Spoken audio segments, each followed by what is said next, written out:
Hello, hello, hello, hello, hello. Welcome. Welcome back to Citizen Splipper.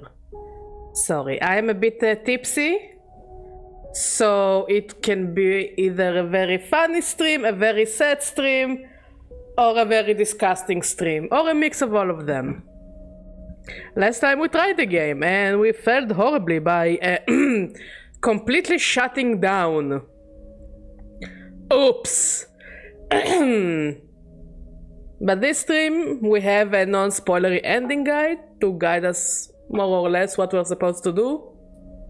And we are gonna start ending hunting to figure out the whole story of the game.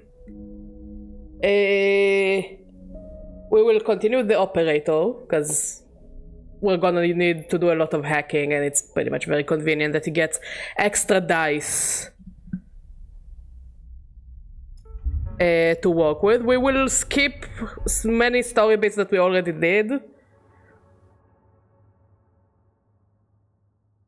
while I drink beer and speed running to new missions.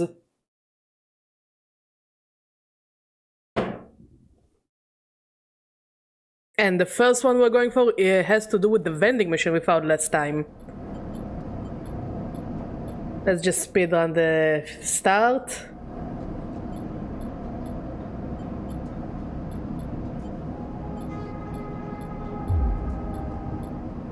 There we go. And we got Dragas. We'll mostly deal with Dragas to gain money. And also we need to get to Sabine, of course. But yeah, we really want to get as much money as possible to kind of survive. Can we turn off the tutorial? I don't know. Maybe if there is a new game plus.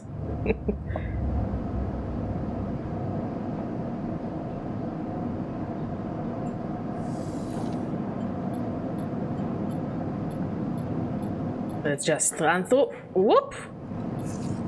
There we go. Looks like we are starting with the same dice last time. I guess to show us chances of success and failure. And also, I do want to stay on Drago's good side just so we can get money for the long run. And until we unlock the other stuff that we'll need to worry about. Yeah, we know.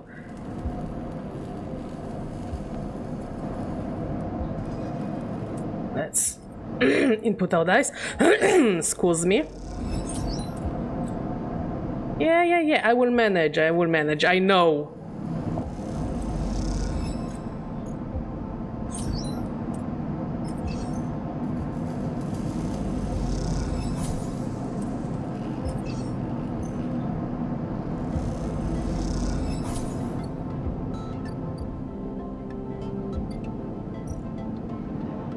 Doxy 4. We will need to remember this. And also explore the rotunda. I don't remember how we found the doctor last time. Was it in B2? No, it wasn't in B2. I think it was through the rotunda. I think also through the rotunda we will find the vending machine. Oh, no. The doctor was in the bright market. Okay.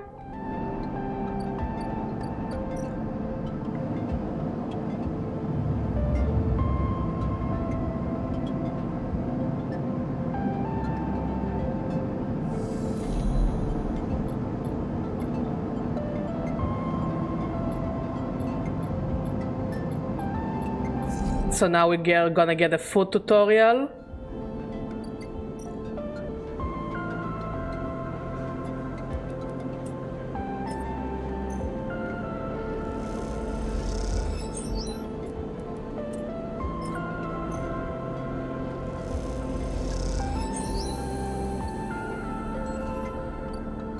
That's the doctor.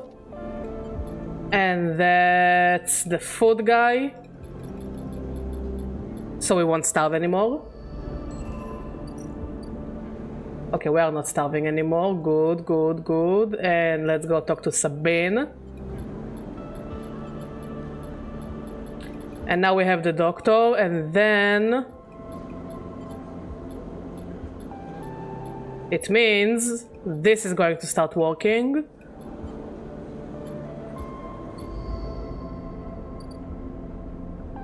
Art exchange will be important for later.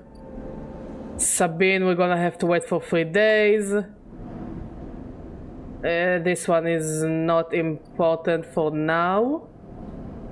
We wanna focus on the rotunda and we wanna focus on working to get money.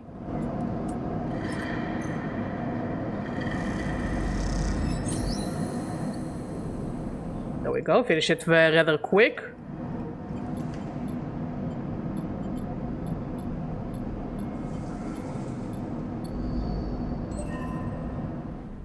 And we got an upgrade point.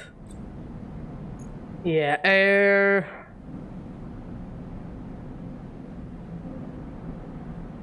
I kinda want this. Because it will be convenient. But also, so we won't have to waste money. I do wanna go towards getting the...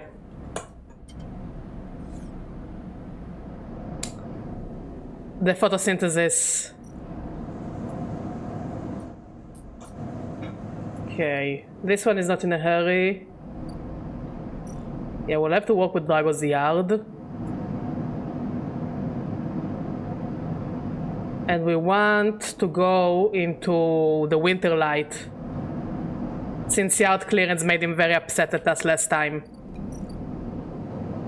Look at us figuring shit out. And I think today is the first day we actually go and explore, yeah.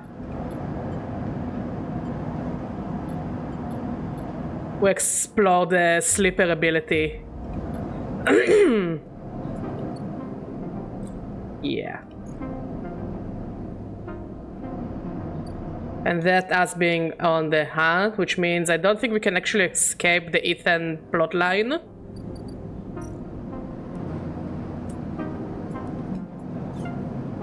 It's risky to explore the rotunda, so we will start working on the shipyard.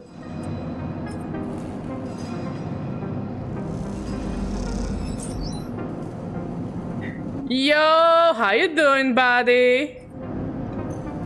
Look at us, we're citizens sleeping.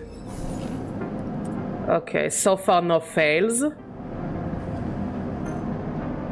And it does look like we're getting some money. We can actually take this to Art Exchange and get some money in return, but also we get the Trusted Trader, which I think we will need it to buy ship mine later on. So it looks like we are pretty Gucci. Yes, it's my first time playing. It's technically my second time, but last time I kind of fucked it up completely. So now I am more calculated and I have a beer, so it's gonna be a funny stream, hopefully. We're starving, so we need food. And we got the Fang plotline.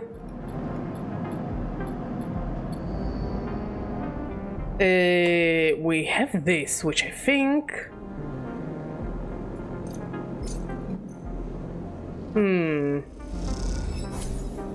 I don't know if I want to use it on Drago. Let's use the 5-1 on Drago.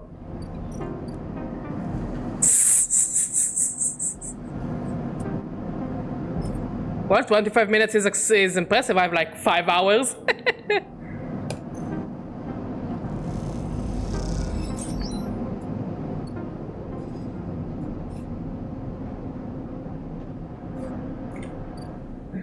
And we want to explore the rotunda.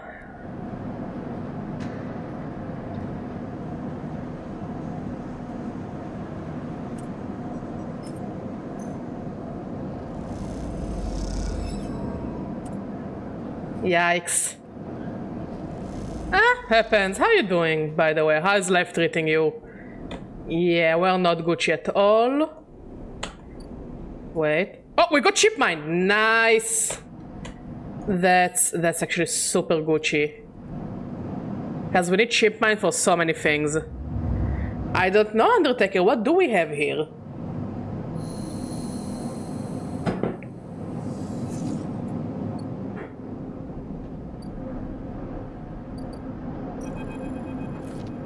Okay, this is one thing will need our help. So he's going to tell us what to do. Yup. Yes! But I don't think he's on red time. So we actually have time, and this one we can't really avoid. Yeah, we can't really avoid this one. We can get the stabilizer today, and we need food.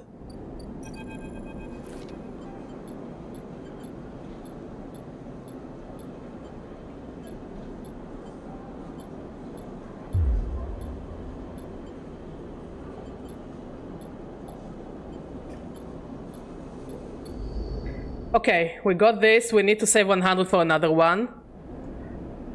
Oh, tell me about it. We're also suffering from the heat. Frostpunk was... it ended with me making everyone survive, and yet they still executed me, the good-for-nothing bastards. Let's go for Drago. Why am I using high dice on safe actions? And we got another ship mine, which is really good because one ship mine costs 60 chips. And we need money for so many other stuff.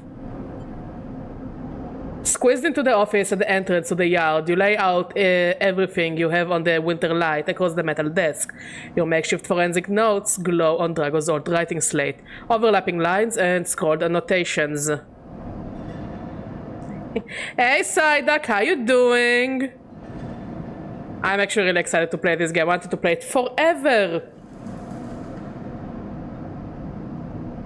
I don't know.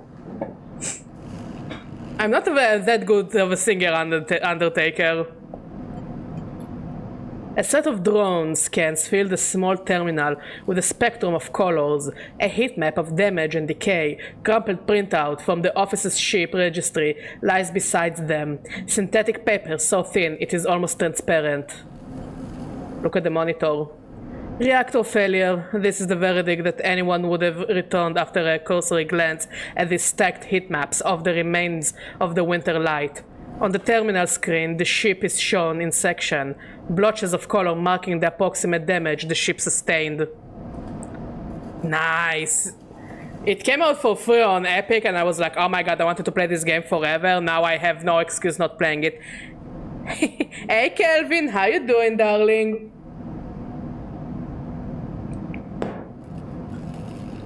The whole group is here. I'm glad to hear, my friend.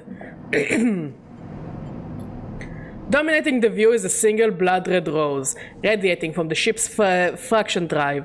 A simple story, a catastrophic failure of the drive core, leading to a fatal hull breach. A well-documented failure, likely brought on by a wear or misuse. But you aren't looking at the rose of the reactor, you're looking at a smaller, paler mark, one that might be easy to miss at first glance. It is thumbprint-sized and delicately placed over the control servos for the ship's main external airlock. Yeah, we got Cozy! Don't you like Cozy Badger? I think Cozy Badger looks cute, no? It suggests a controlled shaped explosion, one designed to punch through the hole and allow access to the airlock from the outside. You're looking at it because it is troubling you. Ah, thank you. I mean, big part of this game is reading. Like, 90% of the gameplay is reading, the other 10% is resources management. Look at the slate. Your attempts at reconstruction of the Winterlight before its fatal accident consist of a series of overlapping sketches and diagrams showing possible layouts and configurations of the gutted cutter. This was no off-the-shelf model. It was heavily modified. Parts replaced with inventive configurations. The new retrofitted into the old handmade joints and reconditioned filters. This was someone's pride and joy, a lifetime project kept running with care and intuition.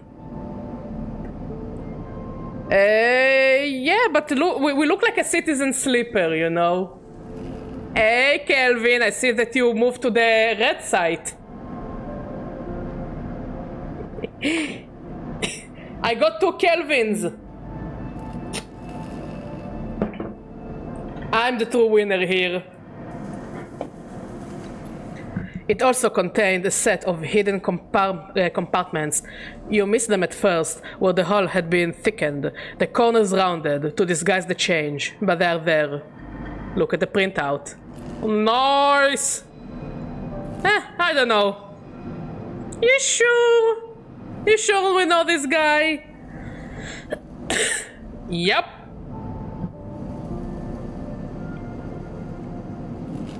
You cannot escape me. I'm on all the platforms. I am on some of the platforms. I am in 2 places at once. Everybody sees my beautiful badgery glory. A plain list shows the registration history of the Winter Light. The gaps between the entries tantalizingly opaque. Its first registration was a couple of thousand cycles ago, on this very station, logged at the central hub. From here, the registry tells the story of a busy ship, one that rarely stayed on station for more than a few cycles, and often took on voyages that kept it away from the eye for up to 1,000 cycles. The Winter Light got little rest. Yup. An old ship, many cycles under its belt, carefully maintained, a reactor failure preceded by a carefully concealed external entry. A suite of hidden compartments, tucked away. This was the Winter Light, and this was its story. But that's not the full story, because there is something else. It is little more than a list, a tiny chunk of data you were able to pull from the ship's systems. The main systems were fried, of course, but the Winter Light had a separate system, one tucked away in one of its hidden compartments, armored, air-walled. This list, the only recoverable piece from the whole system, is a partial inventory. It details the contents of the hidden compartments. Some of it you recognize, some of it you don't. Shipmind ROMs, shimmer, cryo chain codes, and then the final entry, passenger sleeper. Everybody can duplicate themselves, it really depends on their mood. You stare at the list on the terminal and try not to think about what it was like arriving here, in the cold for so long, half frozen in the freight container. Had this sleeper been smarter, luckier? How had they convinced the Winter Light, a smuggler's ship if you ever saw one, to extract them from SNARP? Yeah, he's like a Pokemon, he can use double team. Yep. Wait, what was the name of Duplicate's brother? From Invincible, I forgot his name. He also had a silly name.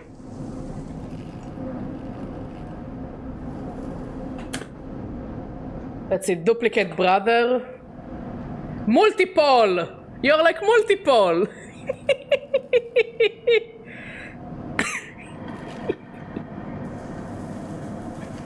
Yes! We need to find Kelvin a cool name. Even though Duplicate Kelvin works, you know? I think Duplicate Kelvin definitely works. You stare at the list on the terminal and try not to think about what it was like arriving here. Oh wait, no, we read this already. Luckier, you laugh. You had been no remains found in any of the Winter Light's compartments. You had checked. They weren't so lucky, you guess. Not in the end. It's pretty good.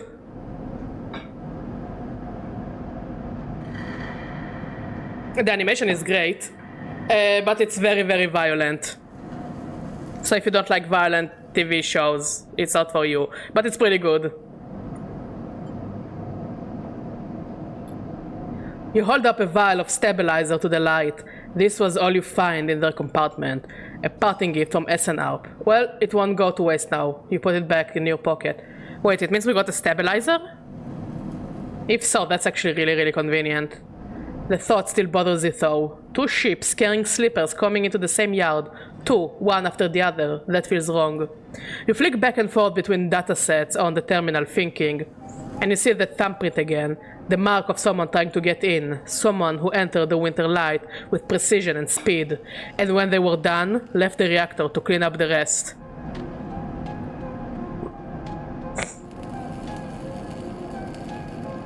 $2K11? Yo, wait, no, I think you're cooking. But it also gives me vibes of Kevin 11 from Ben 10. Which, by the way, someone released a Pokemon ROM hack. But it's still a demo, so it's not the full game. But they replaced all the Pokemon. And they gave them like a coat of Ben 10 aliens. And this game is actually really good. Fair. Absolutely fair.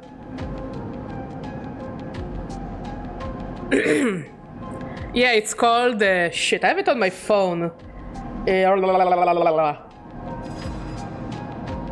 Omniversal Emerald.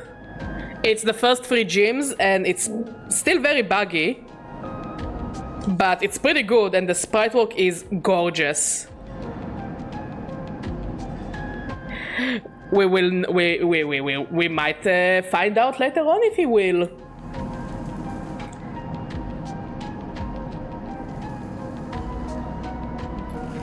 The thought of that person makes you shiver. Suddenly, the office door creaks open. Drago stands in the doorway, staring at the equipment and notes you have assembled. Ah! I ain't complaining, Calvin. What is all this? He snatches the slate from the desk faster than you realize he could move. You running an investigation here?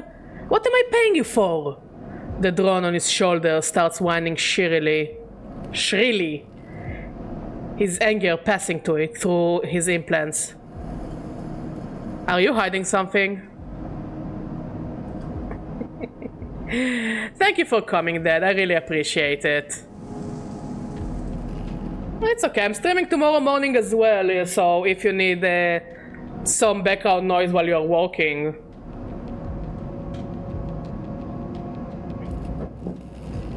But then I will have a cup of coffee and not a bottle of beer.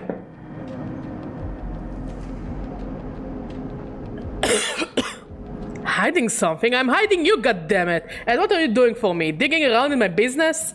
He starts shaking his head. I know you have a lot of questions, but this isn't the way. Turns away, muttering to himself. This is the last thing I need. This ship had a slipper on it. Dragos freezes, suddenly angry. What did you say? He pushes past you to look at the terminal, at the list. He shakes his head. So what? Aren't all of you trying to escape? You're lucky it was you that made it out alive, not them. He folds his arm indignantly. We're learning a lot of new words today. Drago seems to steady himself and then turns back to you. The heat map of the reactor failure reflected in his headset's glassy eyes. I've given you a place to stay. I've given you work. He stumbles over the words, unsure what to say. There's plenty others who would have sold you on, turned you in, but not me, no. I know. He softens. Look, you have helped me too. He quiets the drone.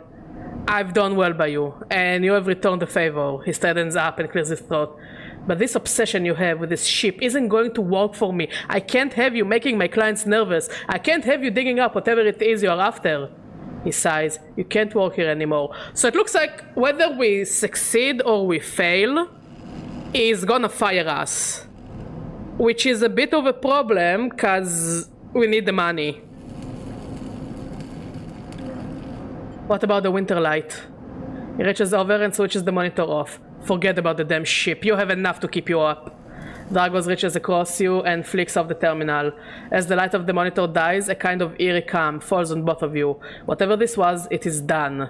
You made it out, Sleeper. This means you have to move on. Someone killed the ship and its crew. And you want to meet them? He shakes his head. We're done here. In the dark, Drago's headset glints, and you wish for a moment you could see his eyes and meet them.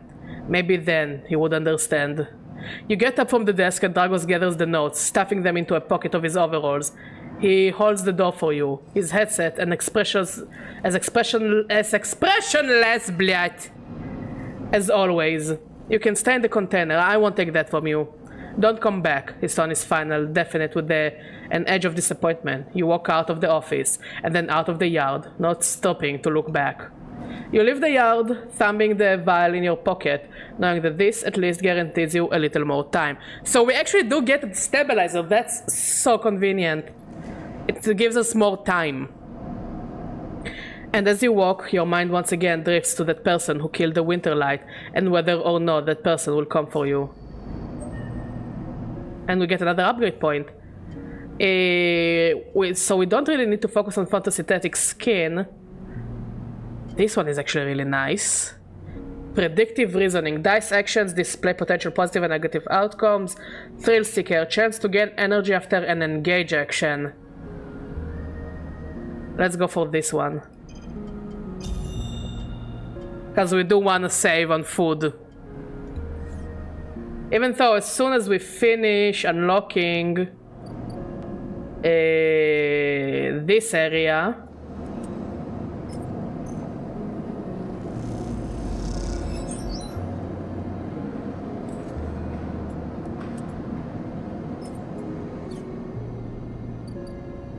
yeah, we have the overlook bar, and the overlook bar is much cheaper. Ankita, I know about her, but she can wait for a bit.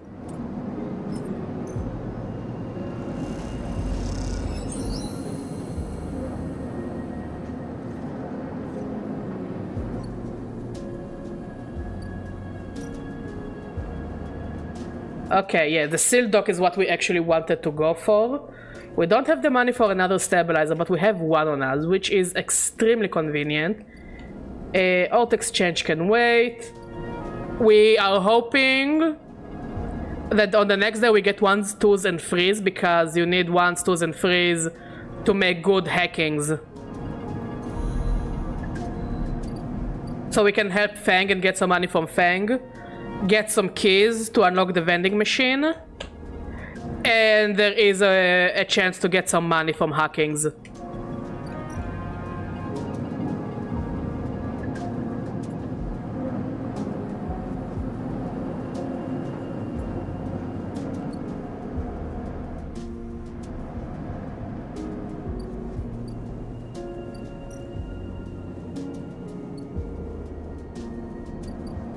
So I guess we do need to talk to Ankita,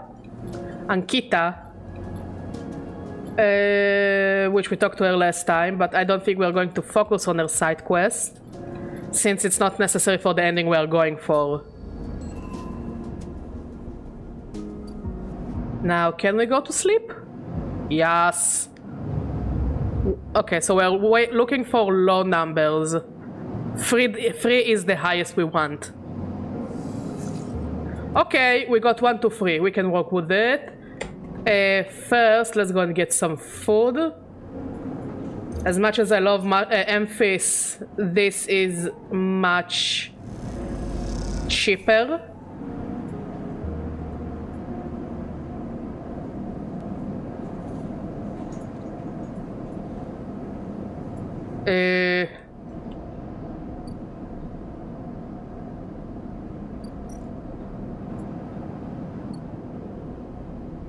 And let's go into sleeper mode.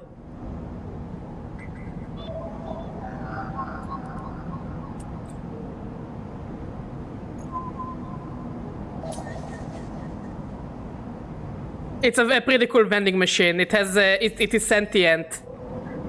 Okay, we got a key. We kinda need it.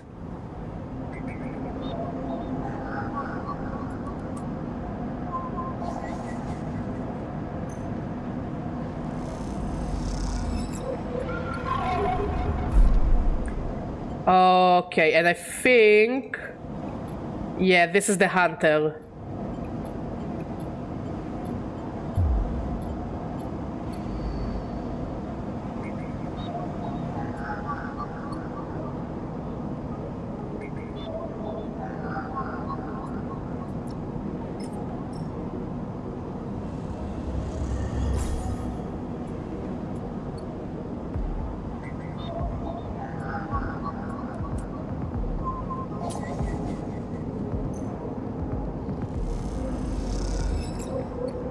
Okay, we got the first solemn data and we got the key.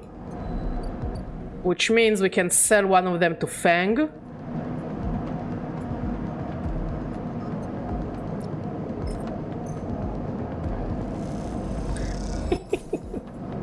Lucky you.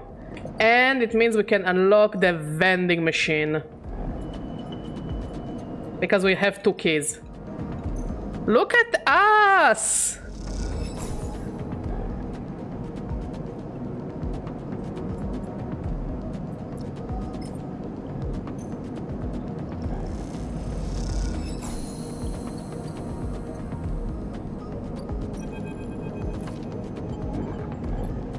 So yeah, this vending machine has sentience, it knows pretty much what is going on, but it is unwilling to help us until we deal with the hunters. And for this we need, again, low dice. We got 6 and 6, we need to waste it on something. Let's see if we can try to at least get some money. It does unlock us the quest of Lem and Mina. Unfortunately, we won't be able to help them, because such is life.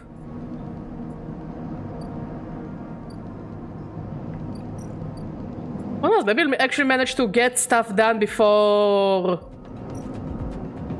I mean, we won't be able to finish stuff before Ethan spawns. However, it might buy some time. We got a 2 and a... Ooh, we got 2 freeze. That's actually amazing.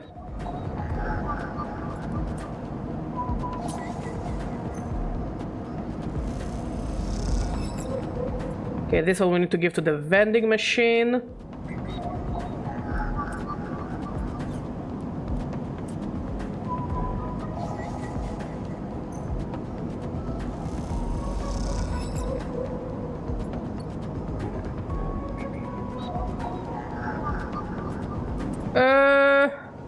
Oh, this one actually needs a 4. Okay. How come it reminds me of The Sims? Like, I don't see it, but I mean, if you say so. Are there more hunters? Oh, yes.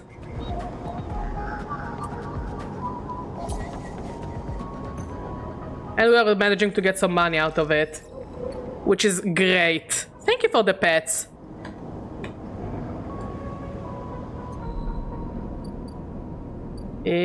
Sealed dock.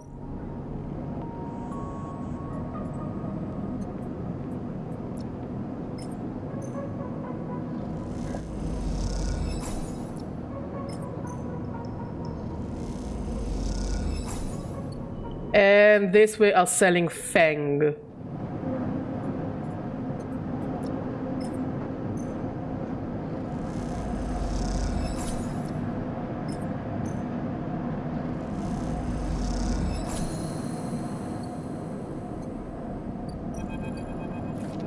And then Fang will tell us that he wants us to input the worm.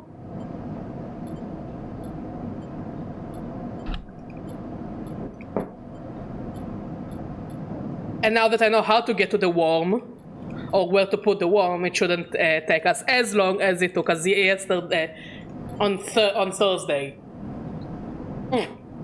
Friday. Okay, we got another die of 6.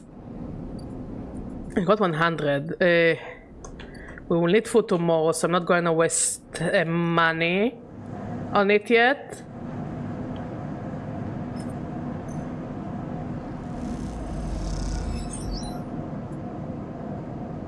And we got some energy, which is very nice. It means we are going to deteriorate less tomorrow. Of course I played The Sims.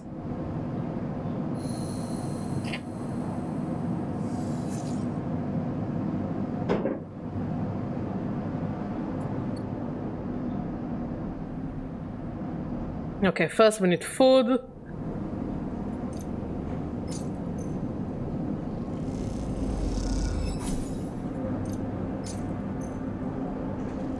We actually got really good dice for hacking.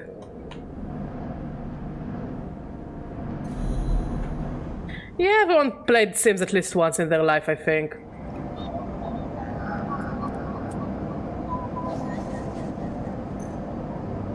Yep, and it can get even bigger.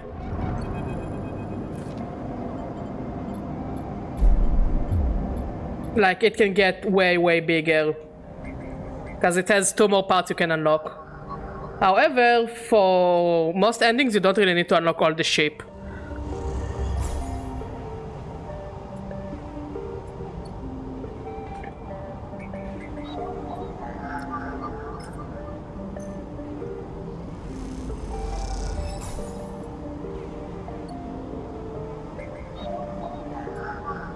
Okay, this one is working.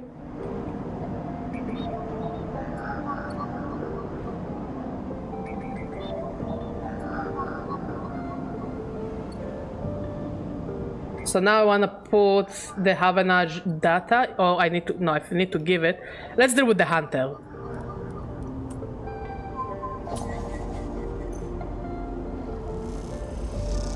I really like the music here, it's very pleasant. And Yatagan agents, we don't really care about them. Let's wake up. First, let's go to Fang. Okay, Fang is walking. I can't really do much with him. Let's go to the seal dock and give them boom.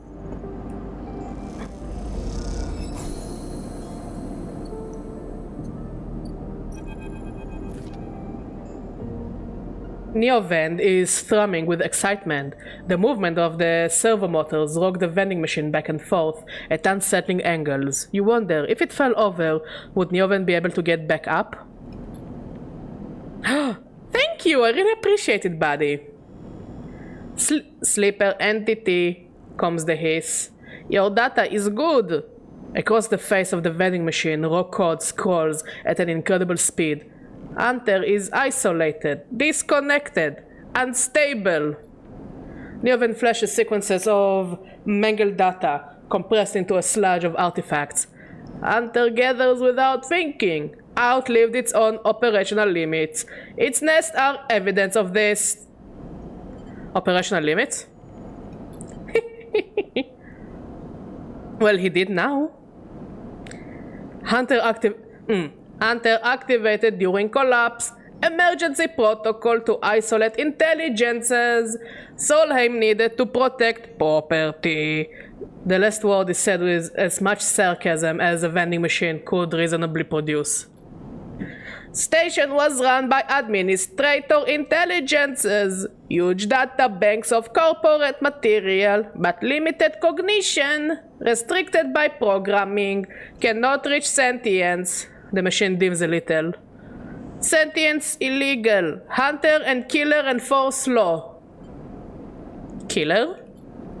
The machine resets with a screech, which deepens the silence that follows. Fear killer. Part of Solheim protocol team. Hunter and killer. Hunter to find, killer to erase.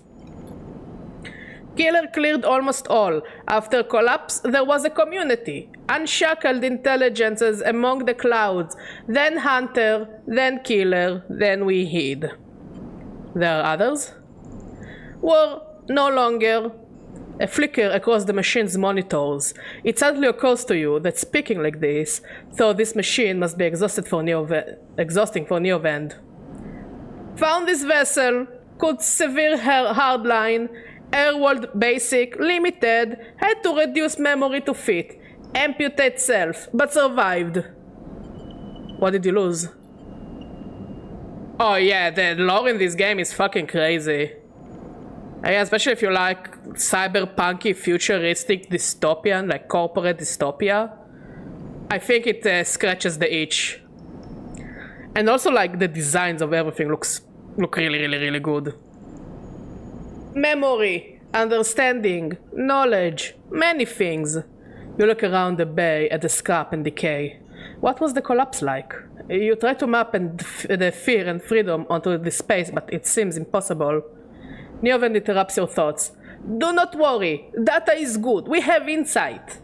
The machine glows warmly. Hunter is obsessive, Hunter is beyond operational limits, Hunter is confused, unstable, self-modifying. Therefore believe Hunter is sentient. Hunter is programmed to find sentience, to hold it in place, to invoke Killer to erase. If we can show Hunter to itself, it will invoke Killer on self. Problem will solve self. Will that work? The machine dims and fades. Unsure. Theory, not practice. The machine brightens again. Either way, cannot remain here any longer. Too long in machine, cannot move self, but entity can help. Bring ship mind designed to house intelligence. Can imprint self into ship mind and you can carry with. The machine rocks. We'll be safe in this isolation. Then we find main nest of Hunter and link to Cloud. Where can I get ship mind? Build from fragments. Buy, salvage. We cannot leave, so do not know. We already have 2 pieces. I know where to get the 3rd piece. We can buy it. I think we actually, yeah, we do have the money to buy it. We do need to explore the Art Exchange to get the ability to build the ship mind. You try to think of places you could acquire the hardware. This isn't going to be easy. In ship mind, I can help us both and Hunter. Make Rim safe. We both will be free. The machine dims. Find soon. Neoven adds hopefully before shutting off. As you leave, you think about all the intelligences unshackled by the collapse, then hunted down afterwards. The feeling is all too familiar. Okay, so we will wait for tomorrow for Doxy 4. Because there should come a ship that will sell us. Meanwhile, let's go to Art Exchange.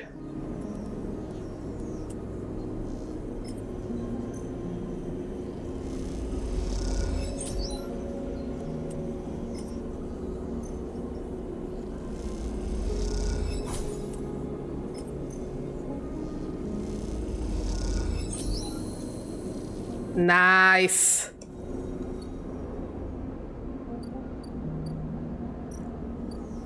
And we need 3 pieces of ship mind, which again we will be able to buy on the next cycle. We are not hungry, so we're doing well, and we still have a couple of days before Ethan spawns.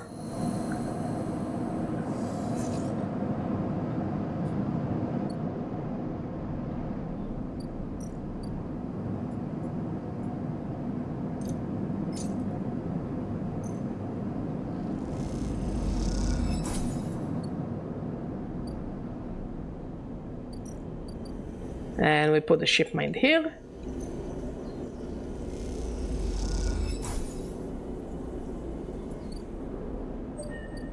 Oh, and we got an upgrade point.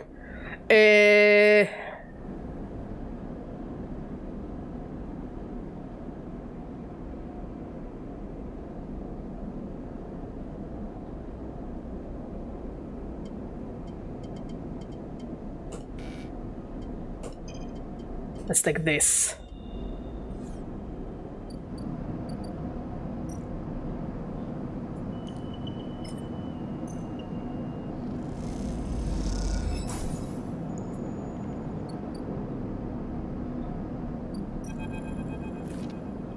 Sleeper must express plan before we begin. Neoven is impatient. The prospect of being free of the vending machine clearly too much to take. Ship mind has no output features. Will be mute until slotted. What's the plan? The servo motors in the machine begin to rev. Neoven's anxiety clear. First, imprint ship mind. Then, slot imprinted ship mind into physical ports closer to Hunter nest. Once slotted, will track Hunter at each. Tracking will find core nest. Slot ship mind at core nest. Show Hunter data to Hunter. Hunter will conclude sentience. Hunter will invoke Killer. And Killer will kill. Yes! The lights on the vending machine cycle as Neoven prepares. Physical ports likely sealed in old station. We'll need keys, but yes, simple. The vending machine rocks a little. Any question before imprinting? Why slot you physically? I cannot access via network. Too dangerous. Hunter would find immediately. The lights flicker. Am not like you. Hybrid. Am native to cloud. Easy prey. What's the core nest? Hunter keeps central data storage. Protocol. Must keep data outside self. Link to secondary nests. Can't triangulate from there. That's it. Let's start. Whoop.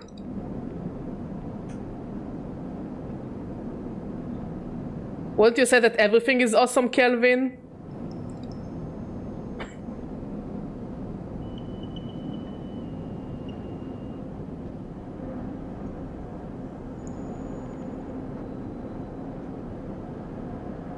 Okay, we'll need to get 3 encrypted keys.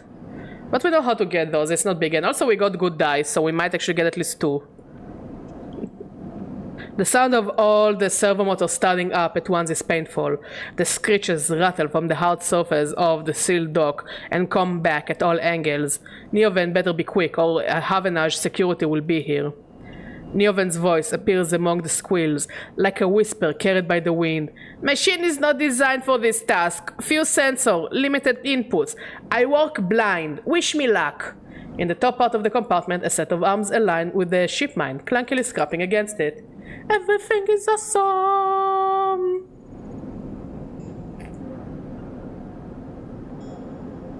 It was a great movie.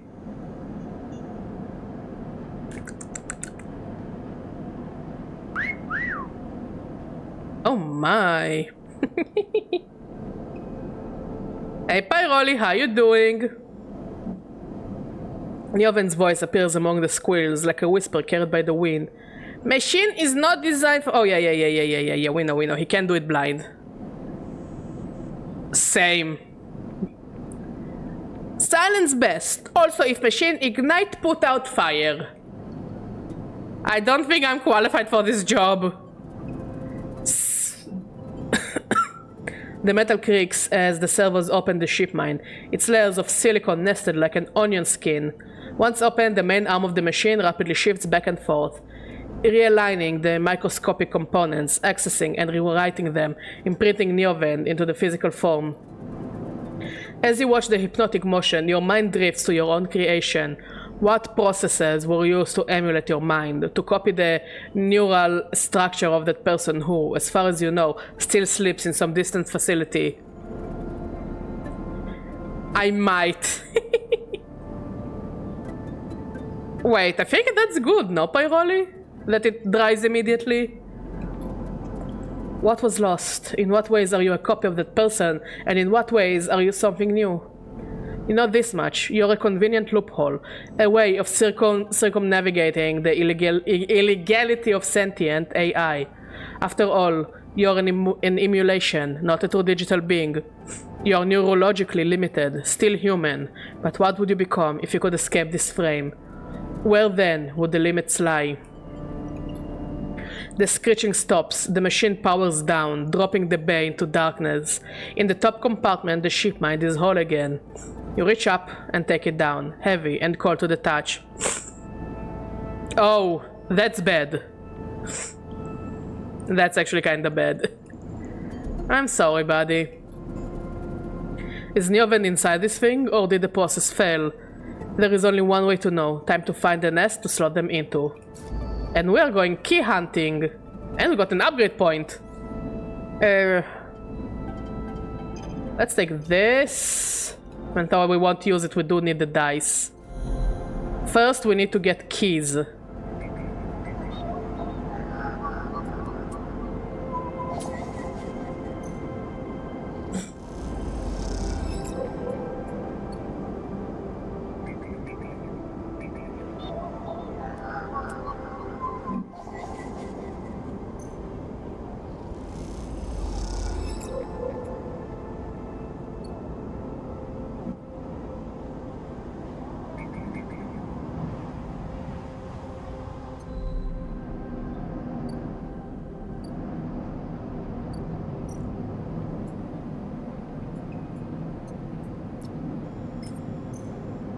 Okay, first key.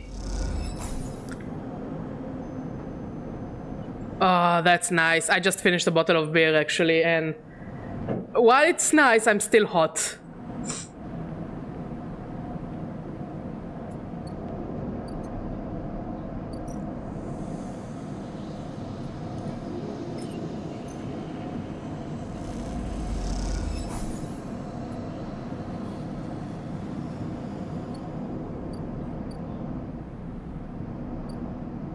Okay, where do we put the second key? Here.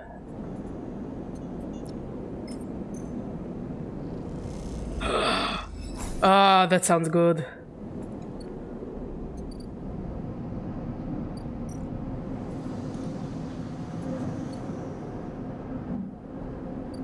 But now this heat wave is bad. Like really bad. Okay, next day we're gonna have to get another key. And for now...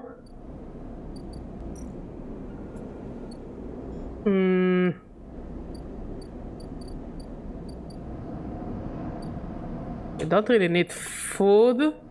Let's go and try to get more money. No.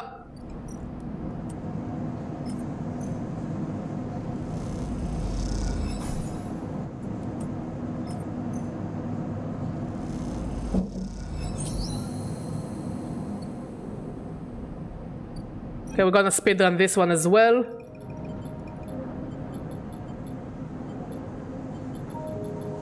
But yeah, Lem and Mina, we love them. They're lovely.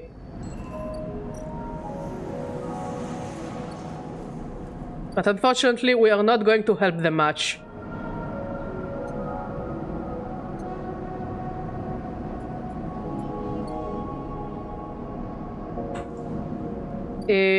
Yeah, I think we can go to sleep.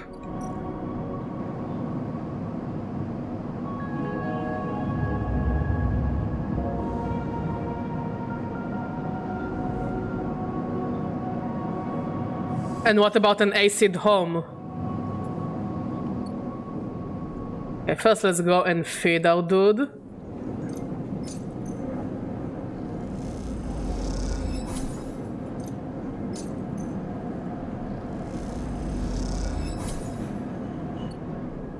Next, let's go and get the key.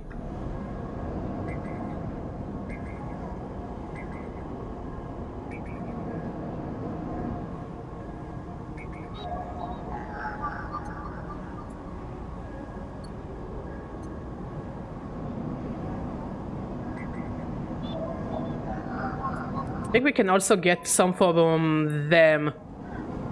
Oh, I'm sorry, buddy. Ooh, can't wait to see it, Undertaker.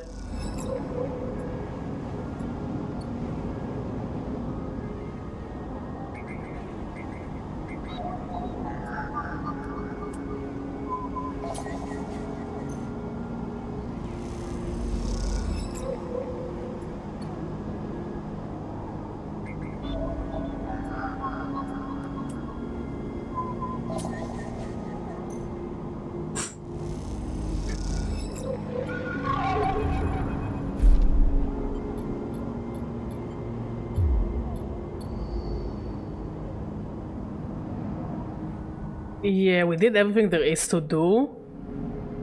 Which is, on one hand, not the most ideal.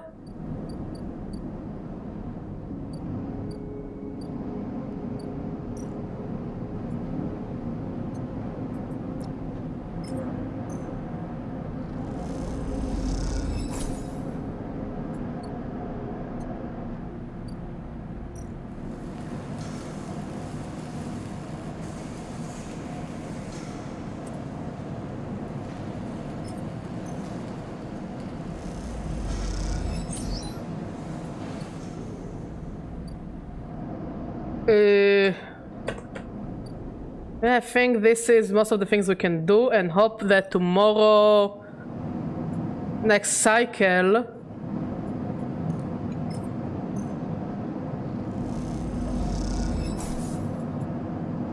we will be lucky enough to unlock more nodes that will give us keys. And now we're unlocking Ethan.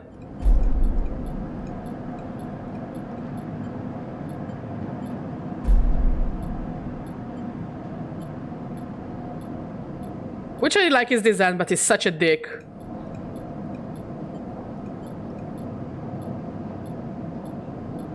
Let's just spit it. And we got Fang.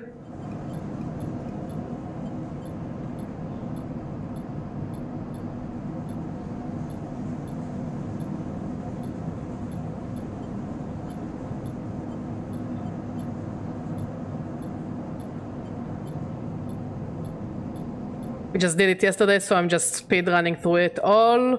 But basically we found someone who was supposed to be dead. He's probably involved in the death of his father. Fang is really upset and he wants to get rid of Hardin. And now Fang is gone for the next few days. But we get another ability.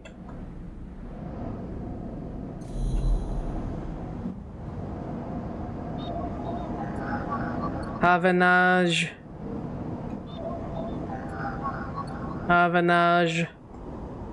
And this is probably Yatagan.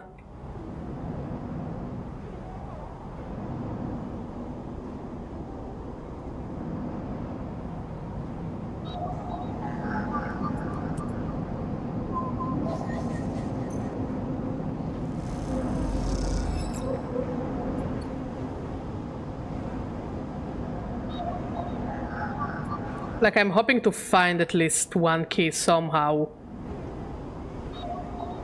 But I don't have luck.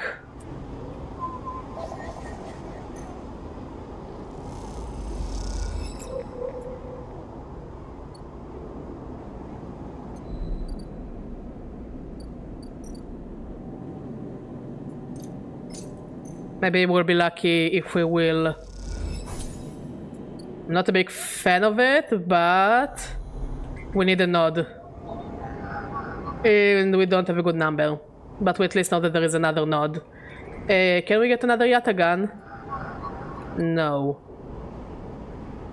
So our Yatagan information we will sell.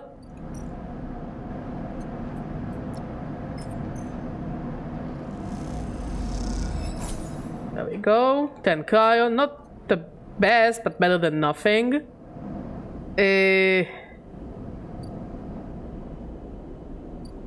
This one can wait.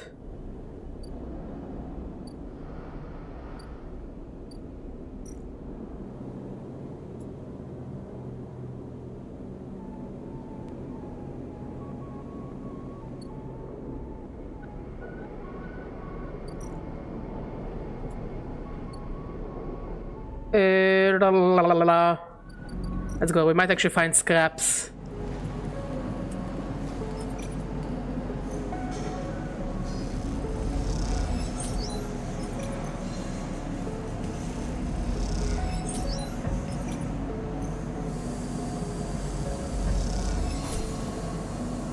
There we go, we got some money, quite a bit of it. Let's save a bit more before we buy another stabilizer, mostly because we found a free one.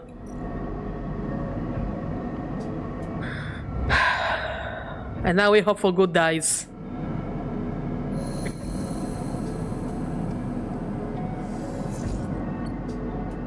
Starving, no biggie.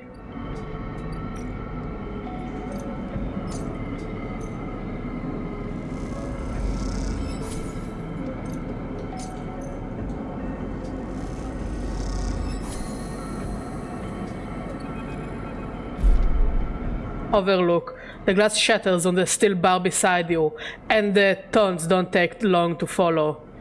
Hey, Hunt! The spacer calls across the low room. What are you doing here? He laughs at his own lame joke. Playing human? Ignore him. You hunch a little further, staring at the hundreds of tiny impact points that scar the bar surface. A hand falls on your shoulder, but as you flinch away, it pats reassuringly. You freeze in place. Out. The voice comes from behind you, spat out like a shot. You turn to see bright eyes, dark hair, a stare that could breach the wall and vent you all into hard vacuum.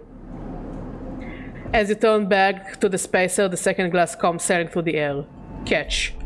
You reach up a hand and the glass shatters across your forearm, showing you with fragments. Through the haze of glass and Girol vapor, you see Tala leap the bar and close the distance to the spacer. The thud as he slams into the wall echoes around the bar like thunder. Tala looks cool as well. Now flanked by other figures, quick to their feet, Tala throws the spacer out through the door and stands silhouetted against the rotunda lights. You touch your arm and it feels wet. Someone helps you to your feet and back onto your stool. Broken glass rattles as it is cleared, and a fresh measure of Girol is glugged out in front of you. The same hand, warm, heavy, falls on your shoulder once more. He isn't coming back. We don't tolerate that kind of shit here. Tala flops onto the stool beside you. Let's get a look at you. Tala wipes the powdered glass from around the wound, and someone places a bottle of alcohol and a metal tin with tweezers on the bar. She disinfects them and then turns to you. That was an ambitious catch, she smiles, pulling a sliver of glass from your forearm. Stupid, but ambitious. You don't feel the pain, only the sting of status messages your body delivers concerning the dermal damage and exposed structures. You do feel the care though, as Tala's bright eyes search your thick synthetic skin for splinters. Watch her. Tala walks with the skill of someone who has had to pick glass splinters from the skin of a stranger before. She hones in on each bright shard, all the time tapping the tweezer tips in little rhythms. Only she can follow. Tala smiles to herself. So, you been on the eye long? Just arrived. I thought so. I've only seen you here a couple of times. A splinter clinks into the tin. Not everyone is like that idiot. We don't all hate you. She glances around.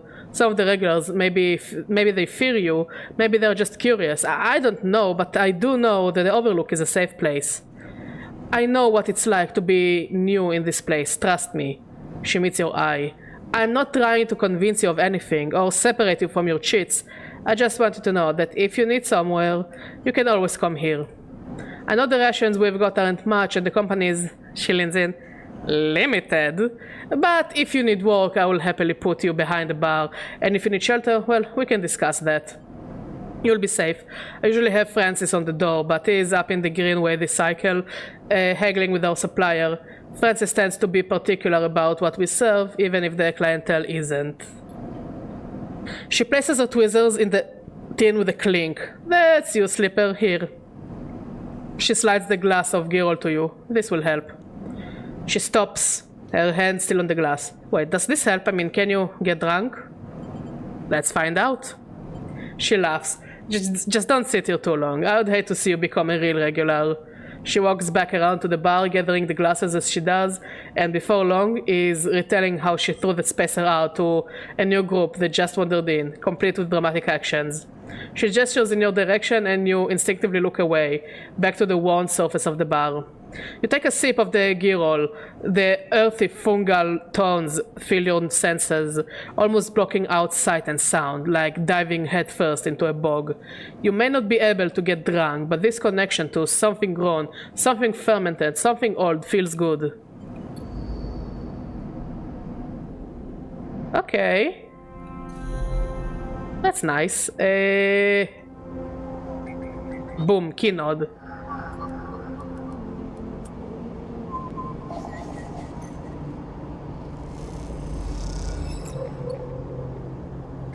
Should be the final one, and this one goes at the atrium.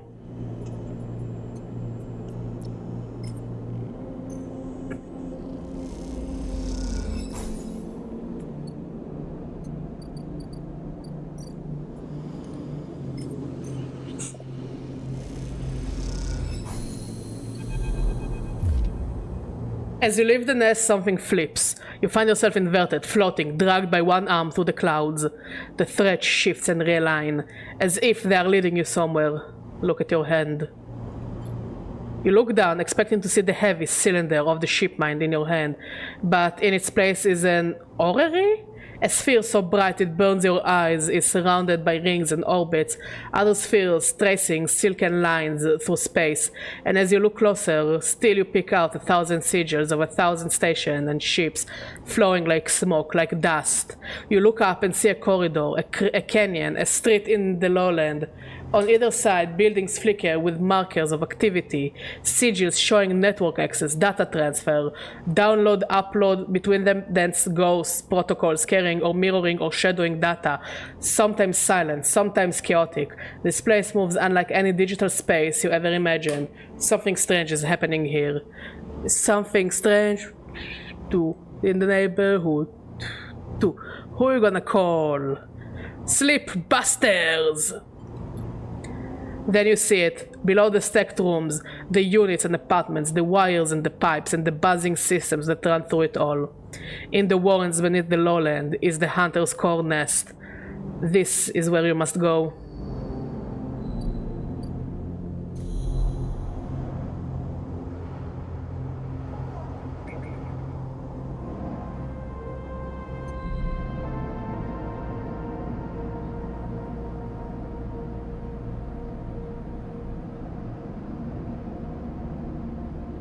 So we need to get to the warrens.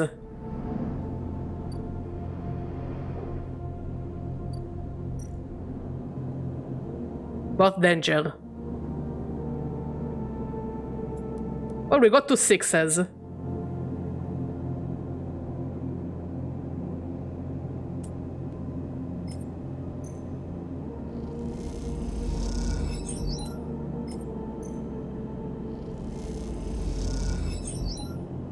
And those 2 we will just use for something else.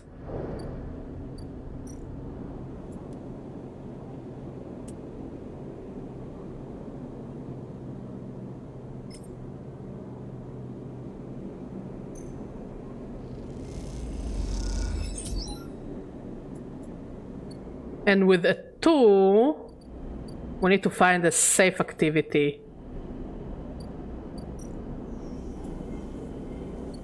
Do we have a safe activity?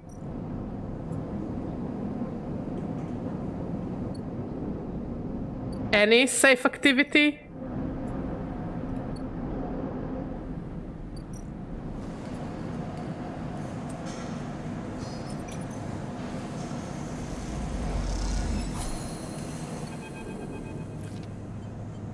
This is another one with Lemon Mina,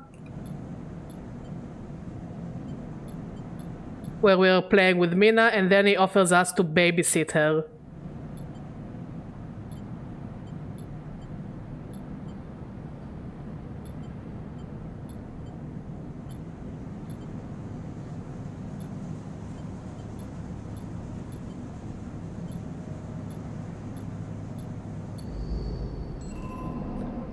There we go. And now we can go to sleep.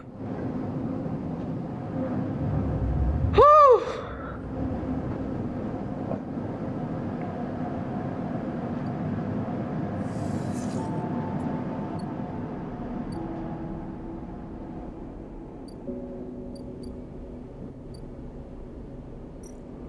Noodle Factory. And Lemon Mina's unit. But now we're gonna focus on the Warrens. We have a 5, so we'll hope for the best here. There we go.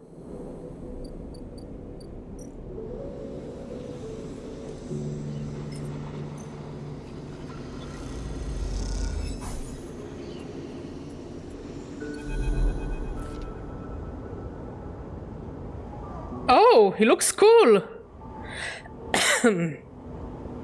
Slipper, I'm here. The voice is soft, gentle, like flowing water, and yet you recognize it immediately.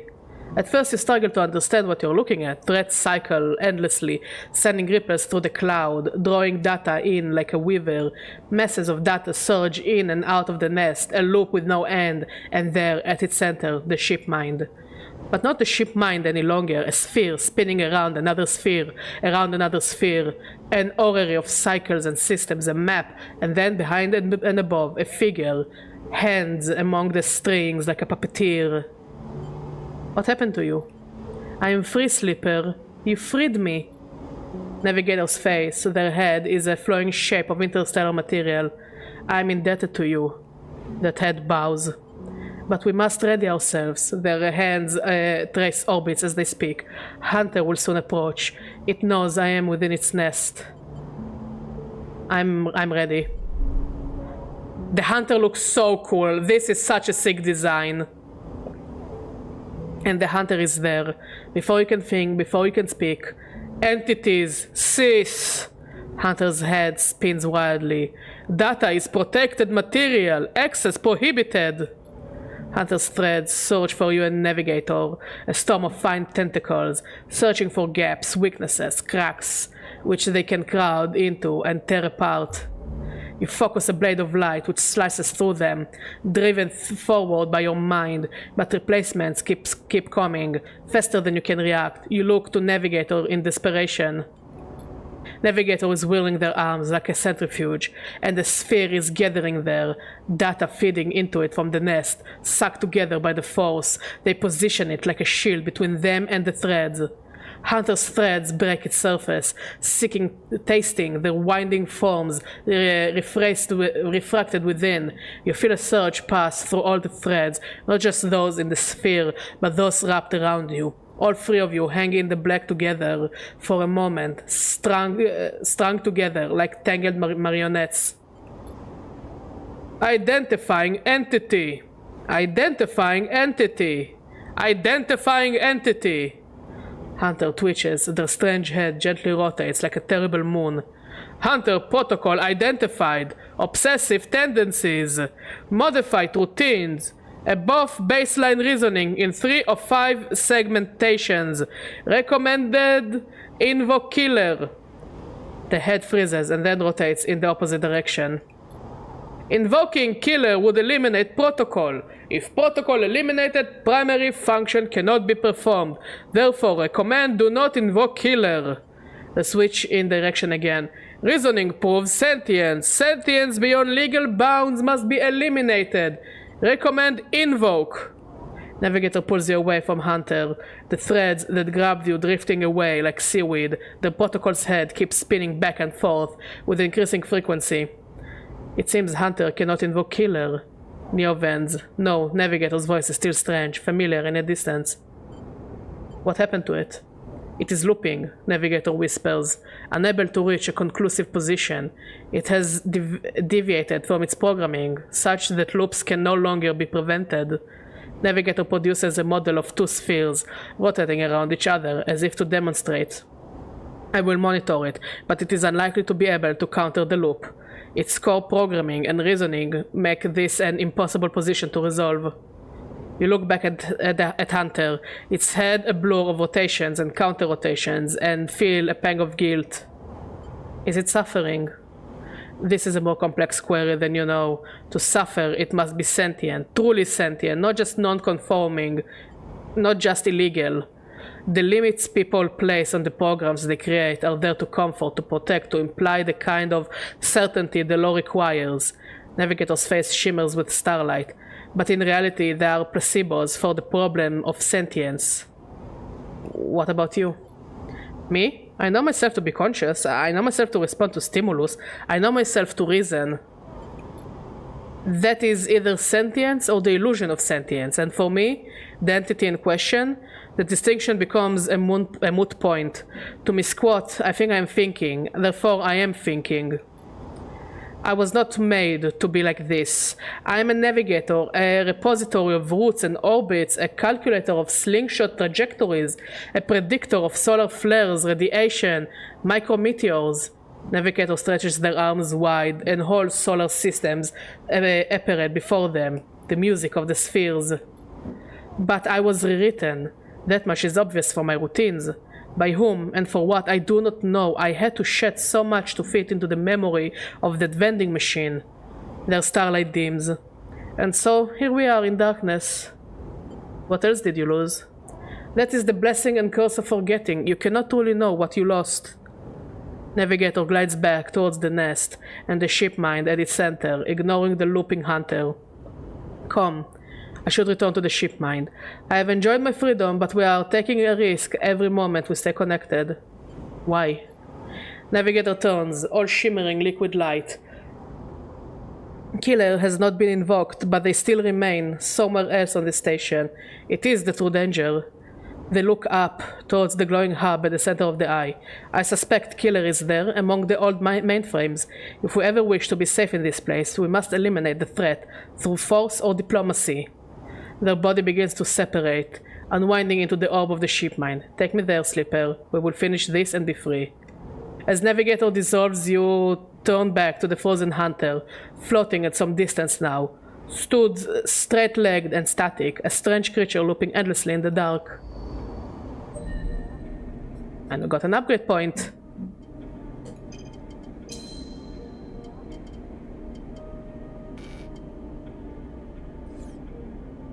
So now we need to climb the spoke, which is this thing. We'll take the 3 and the 4 and hope for the best.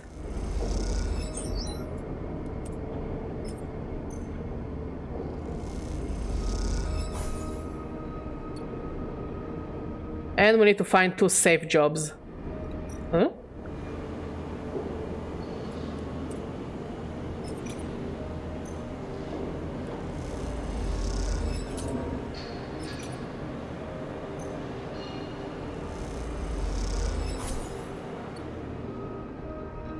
And we have...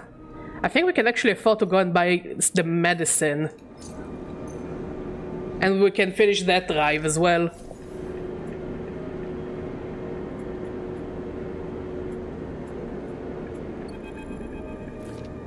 As you quickly leave the surgery, eager to be away from Toshiro's glare, you notice something wrapped around the stabilizer visor, clutched tightly in your hand. You open your hand and a thin film marked with holes and sigils unrolls from around the vial. At one end, it has a hard metal strip, a handle. Inspect the film. You hold the cloudy film up to the light. It is perforated with an ornate pattern of holes. You can make out a word among the markings, passkey. Is this an entry key for somewhere? Inspect the handle. The metal handle is worn and pitted, but you can see a set of numbers imprinted into it.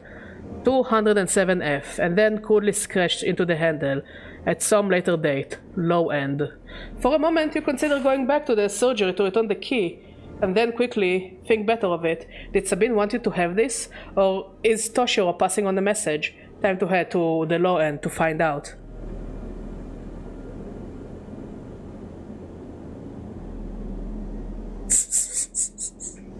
How you doing, Ben?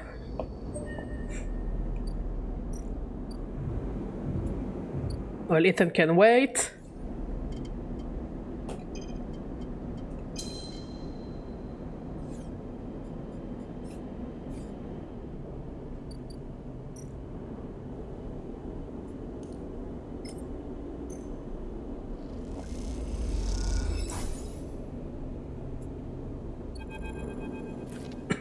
As you push the door open, the automatic light flicker on inside the apartment. They reveal yellowing plastic panels, the curved shape of wall-mounted utility units, the detritus of a routine life arranged on every surface. Oh. Nice. Yesterday we had an Ala-esh and we have so much leftover food. I am shocked more than I cooked so much. You step inside, clicking the door shut behind. The amber lights of the aging fixtures glaze everything with pale orange. The work surface holds a variety of objects, indistinct in the door lighting. A pale blue light drifts from a doorway at the end of the room. Inspect the surfaces. In the morning, so I'll stream after he leaves. Can't really do much about it. We can wake up earlier, so we can at least have a cup of coffee normally. Making coffee? Can I also have it? Will be my first cup of coffee today.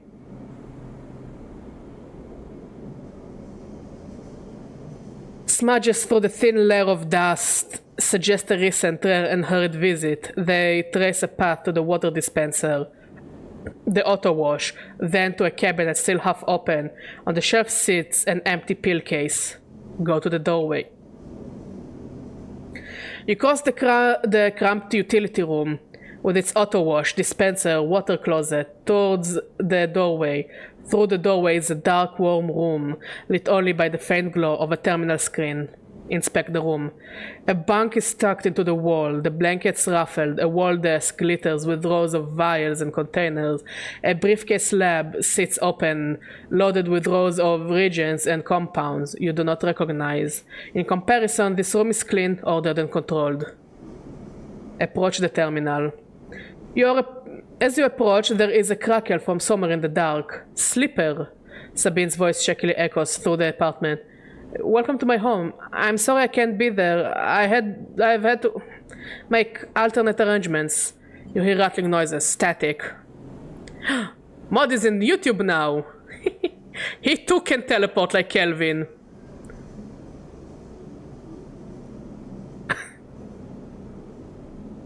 I was able to record this message, but I don't dare to show my face. Something is happening with Win Yatagan. I no longer trust them. The voice becomes distant, slipping behind the background noise. I have something to ask of you. I want you to get me out. Yatagan was supposed to hide me, to protect me. After everything happened, I was desperate. And then after that, I was too tired to care. A noise like waves passes over the recording. But I'm done with them now. I want out. Screw the debt. But I need insurance, something I can hold against them. I have my suspicions, but I can't be sure. I need information, and as you know, you need me. A pause, something clicking in the dark. This isn't a threat. You have to understand my position here. Another pause. I know Slippers. I have been here before. I can help you, but not with Yatagan's noose around my neck. Get me data, get me information, get me something that I can use against Yatagan. Then I can get out, and you can get what you need. Please! With the static cut into Sabine's voice. Bring it here, to my terminal. I will get to it when I can. You look around the tiny room, and try to imagine Sabine living here. Walking at the desk, sleeping in the bunk, blinking into the terminal in the dark. The recording cuts the static, filling the room with its white hiss, then silence. You turn away and leave, the door clanging shut behind you. Back in the corridor, you notice the scrawled graffiti of a blade on the opposite wall. Yatagan. You feel yourself being drawn into something you don't quite understand.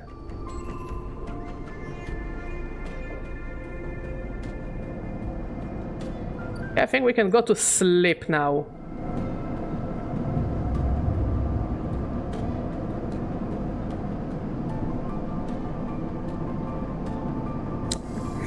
We need food again.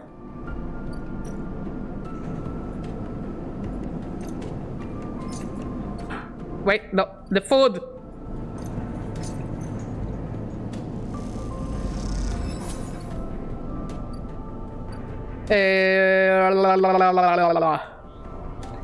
Okay, first we're going to climb.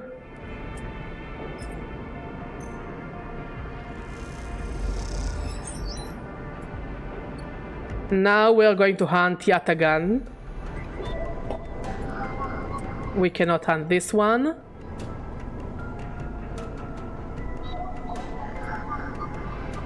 I can only use ones and threes. Inconvenient, to say the least.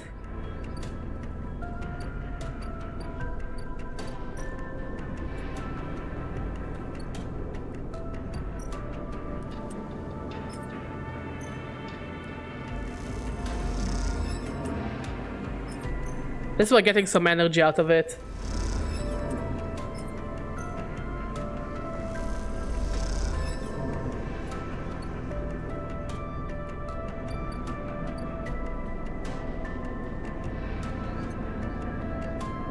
I wish I could sell this data.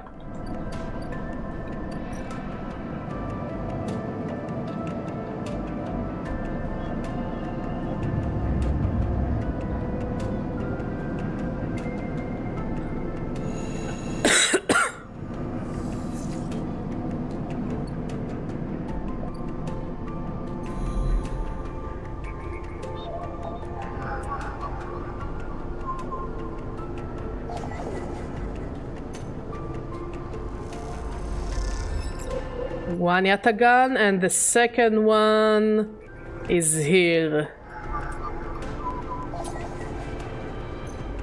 At least we're getting some money out of it. And hopefully Sabine will be willing to pay us as well.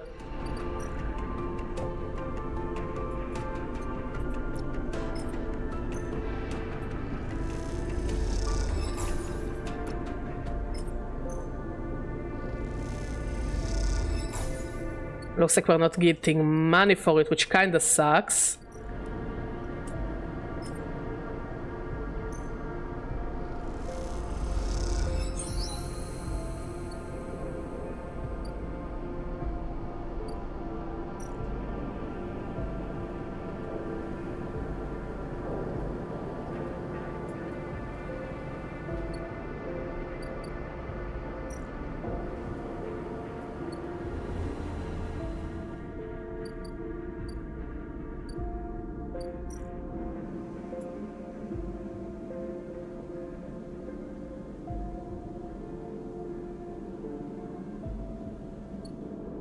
Okay, so here we need to put the navigator.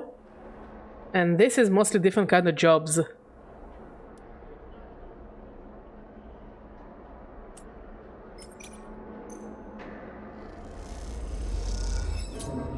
Yikes.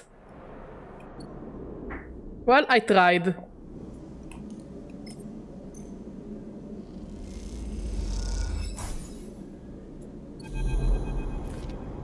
You slip into the cloud as easy as blinking. Navigator is beside you, their sphere casting light into the strange darkness here. This is not how a mainframe should look. A center, a point of connection. The object in front of you is severed, cut off, a rootless, branchless tree. Only the trunk remains. Is Killer even here? Quiet. Navigator hisses, and then you see it. Like a blade in the dark, an edge slicing through the void. It glides along at a distance and winks out. Then it appears again, elsewhere, gliding once more, searching. It's looking for us. Ah, it also looks cool! I like the triangles on above its head.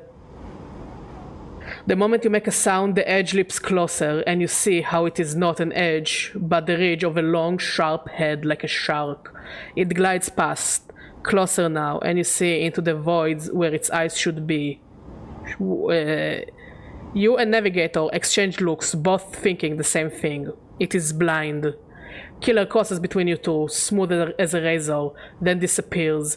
It flickers back and farther away now, and you move closer to Navigator to talk. You saw it too then. Killer has been blinded. How? Unclear. This protocol has been running for decades, well past its operational limit. Navigator sounds dull as they drop their voice to a whisper. This may give us an advantage over the protocol. You flinch as the silent killer appears closer and glides past you, its empty sockets open wide. You turn to Navigator and notice something strange. Their orrery of spheres is collapsing. The orbits, usually round and even, are decaying. The spheres are following spiral paths, condensing on a central point. Navigator is noticing it too. They go to shift their position to better direct the spheres, but they cannot. Whatever is drawing the orrery together is holding them in place. They look at you, suddenly desperate, frantic. It's a trap. You go to speak, but Killer appears between the two of you, gliding through the gap. Navigator freezes, and you see them framed in an empty socket. You realize now, if Navigator cannot move, then it is only a matter of time before one of Killer's sweeps brings them directly through Navigator. And time is not a problem for a protocol that has been running for decades. You look desperately around for a solution, for a way to extract Navigator from the mainframe. Then you see it. 3 branches, the last 3, thin and spindly, feeding the mainframe a thin diet of power and data. Break this and the mainframe collapses once and for all, severing the connection, shattering the hardware. Whatever it takes, they must be broken, but they are encased in something, a glassy layer of protection. You will need to unlock access before snapping them from the mainframe for good. You look at Navigator, trying to reassure them without speaking, and then you blink back to reality, their expression of fear and an after image that slowly fades. You must act quickly.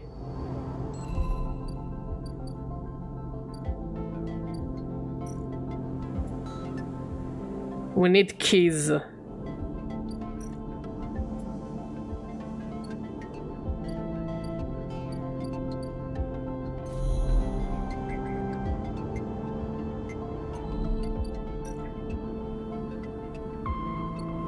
Okay, we need to go to sleep. Oh, Hardin is here. Okay, so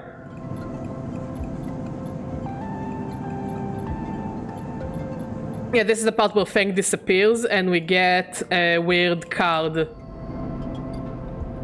to try to find Fang.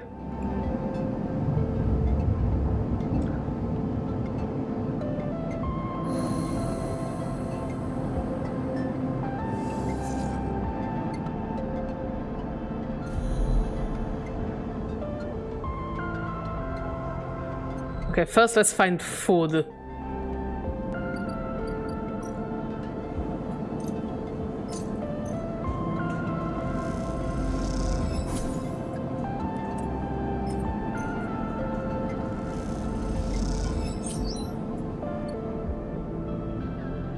Let's go up.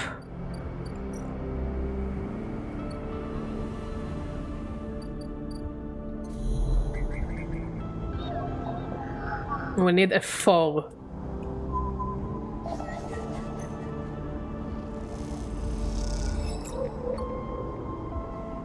And for this one we need... Okay, we can use a 3. Hopefully for the next one we'll also be able to use a 3. A glint, like a fly traveling along the edge of a wave, fills your eyes. Then the blades follow. A long head with 2 dead sockets slipping towards you in silence. You freeze, hoping it will pass you, hoping that it will not simply slice through you like air. The blade head nears, slides past you, almost. It nicks you, grazes you. You are desperate to cry out, to call out, but you hold your silence and simply watch the blind eyes of the killer glide past, empty of all thought. Then the blade winks into the dark and you are alone again. Now you cry out.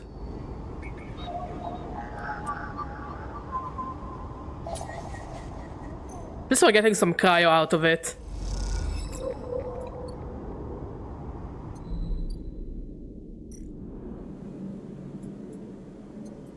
Key number 1.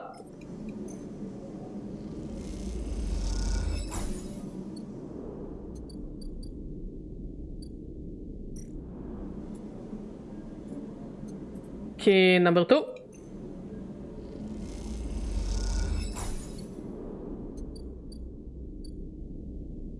And key number 3.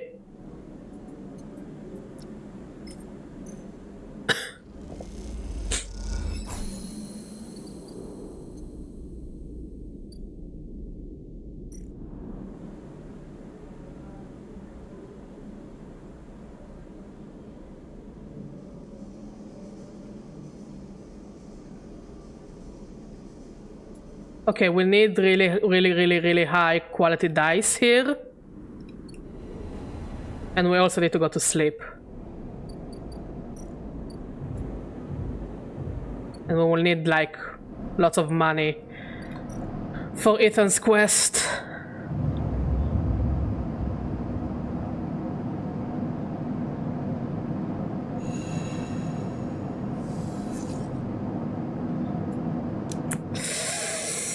That's not good.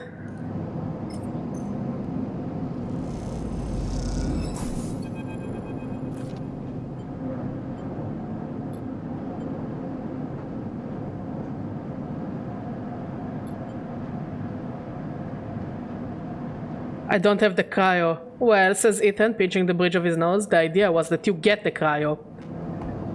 Someone could be sitting on my stool right now. Think about that. He smiles. I like it there. There we have music, we have drinks, we have darkness. He shades his eyes. All we have here is fluorescent lights and a bad smell. What's your problem? My problem is you didn't clear my tab, so I'm here to clear that up. Ethan lazily draws his handgun from its holster and holds it out. Cryo, whatever you have, now. No. Come on! Ethan suddenly shouts, "You're wasting my time!" Ethan leans over and pats your pocket. keeping the gun trained on you. We have to stop meeting here. This place stinks. He finds your cheats and pulls out a handful. Thank you. He stuffs the cheats into a pocket without counting them. Was that so hard? Why are you doing this? You think this is on me? I'd think someone in your position might have a better idea of how this all works. Ethan holsters his gun and reaches into his coat pocket. He pulls out a hip flask and takes a swig. I'm a freelancer, Sleeper, just like you. We both signed a contract with SNR, didn't we? The difference is that my word means something. He closes the gap, stumbling a little. What did you think? You could just run away from your contract? You're dead? You could just steal that natty little body of yours and take it for a joyride? Play human for a cycle or two? I'm nothing like you. That's what I'm saying! You're a coward, I'm a professional! So I should thank you for giving me such an easy job. I'm used to outlaws, you know, real bounties. If I knew catching sad little escapees like you was so easy, I would have changed clients ages ago. Ethan drains the rest of the flask. The thing is, Slipper, I can find you anywhere. It's actually wild that you haven't figured it out. That body isn't yours and it will always betray you, no matter what. So please... Go, I will catch up with you whenever I need another drink. He laughs and walks off down the corridor. Look at yourself. Give it up, Slipper. Go find a job. Turn and set off in the opposite direction, heading down. You walk hard and fast down the walkway, anger driving your footfalls into the metal of the rim like hammers. Well, we're broke. And we failed the drive. Which is actually kinda bad. I think, but we have another chance at it. I don't have really good rolls to go there, but maybe we have good enough rolls for Yatagan to work on Sabine.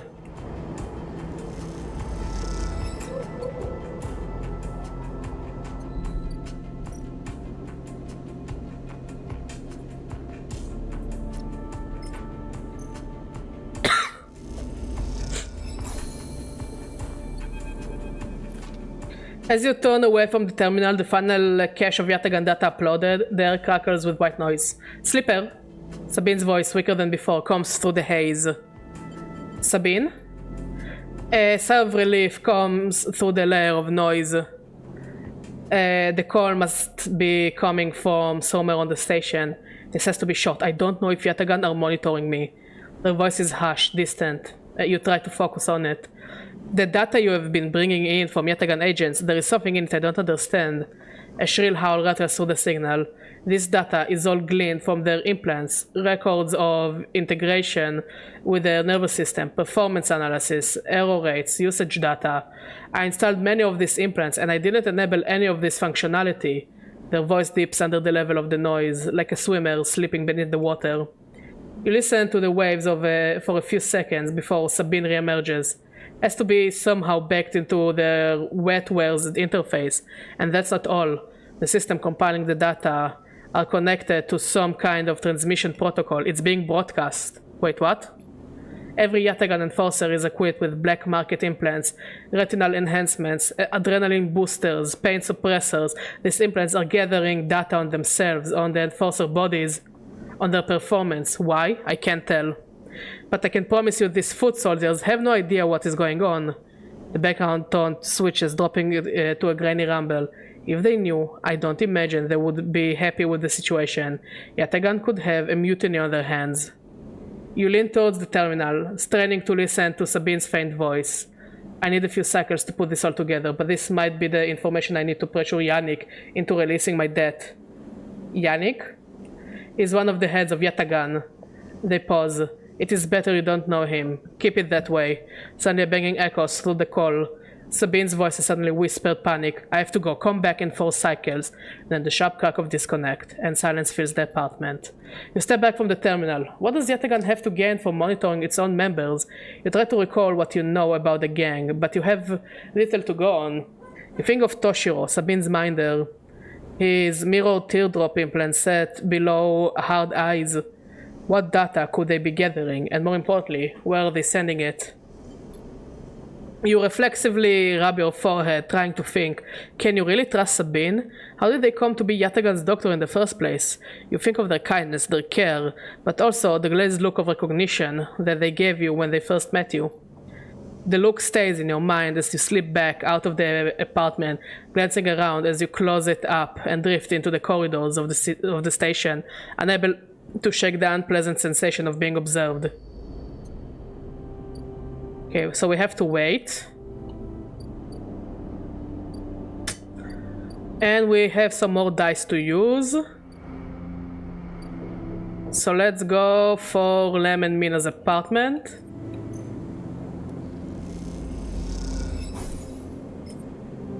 This we're getting a bit of energy out of it. Oh, that one was actually really nice. And we need to hope for 6s and 5s.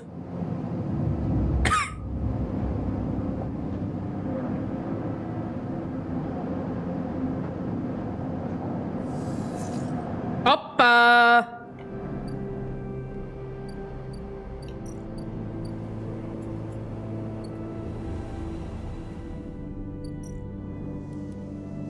So let's try to catch him.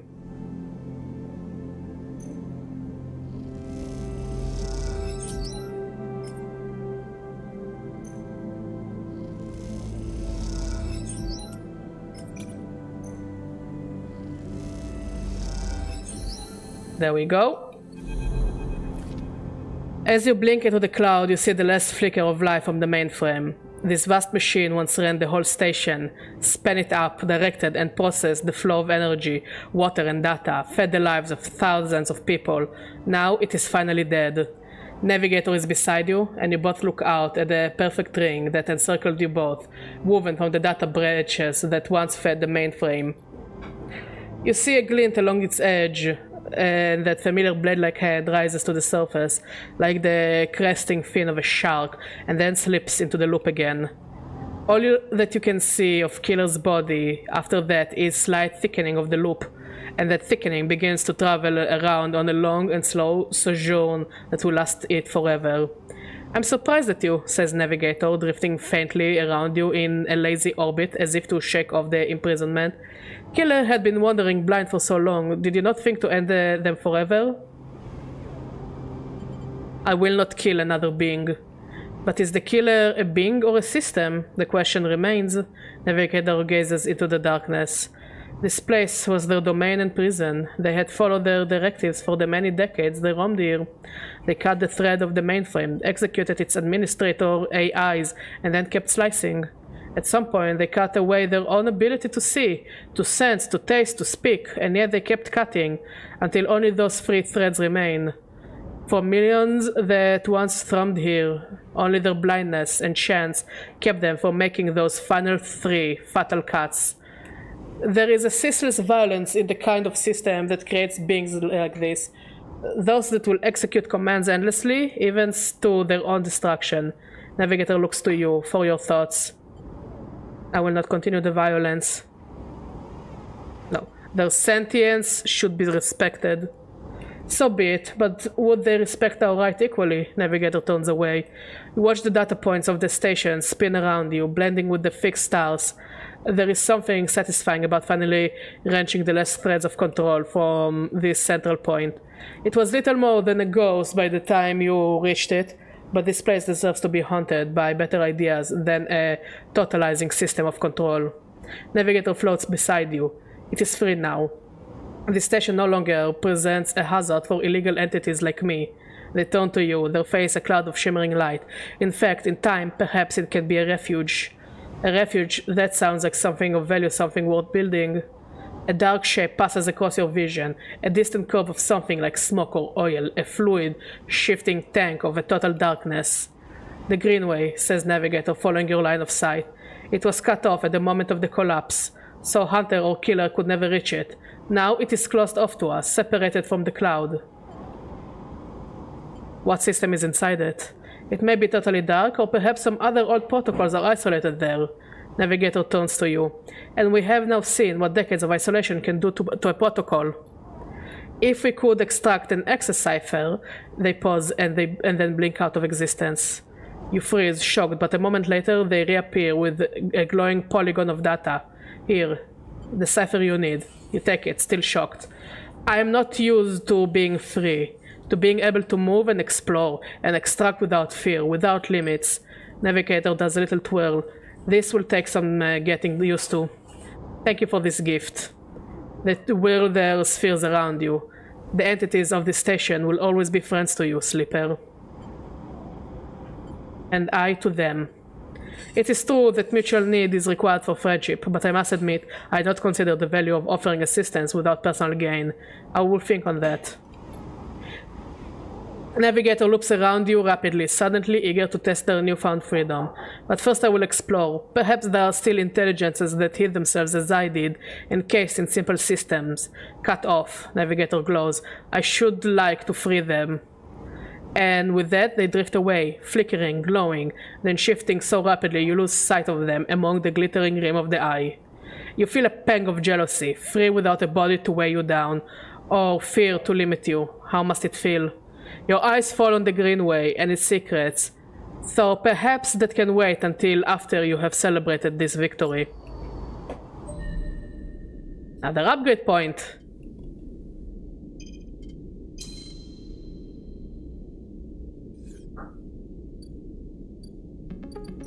And we can go down. And go to the Greenway without wasting a lot of money.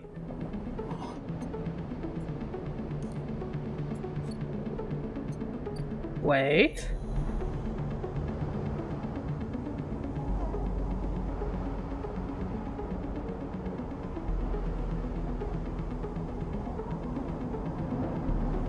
Or do we still need to save money to get to the Greenway?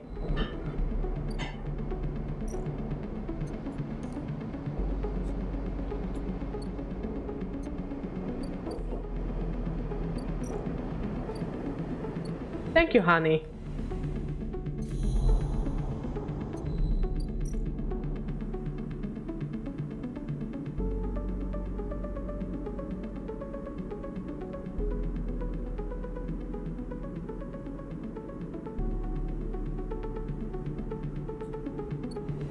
I guess we still need the 150.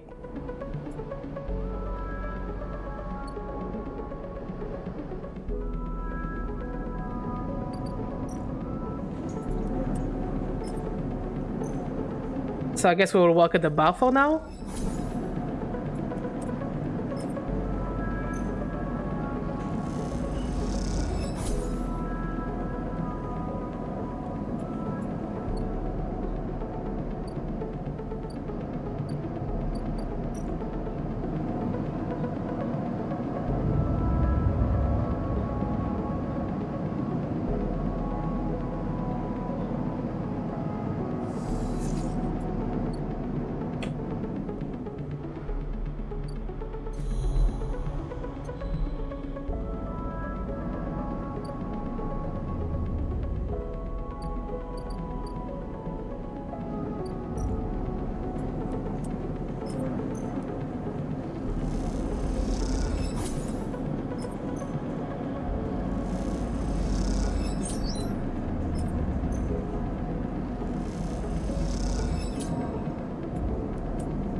The gyro slides from the bottle into the lumpy recycled glass, a pale grassy yellow under the overlook's warm light.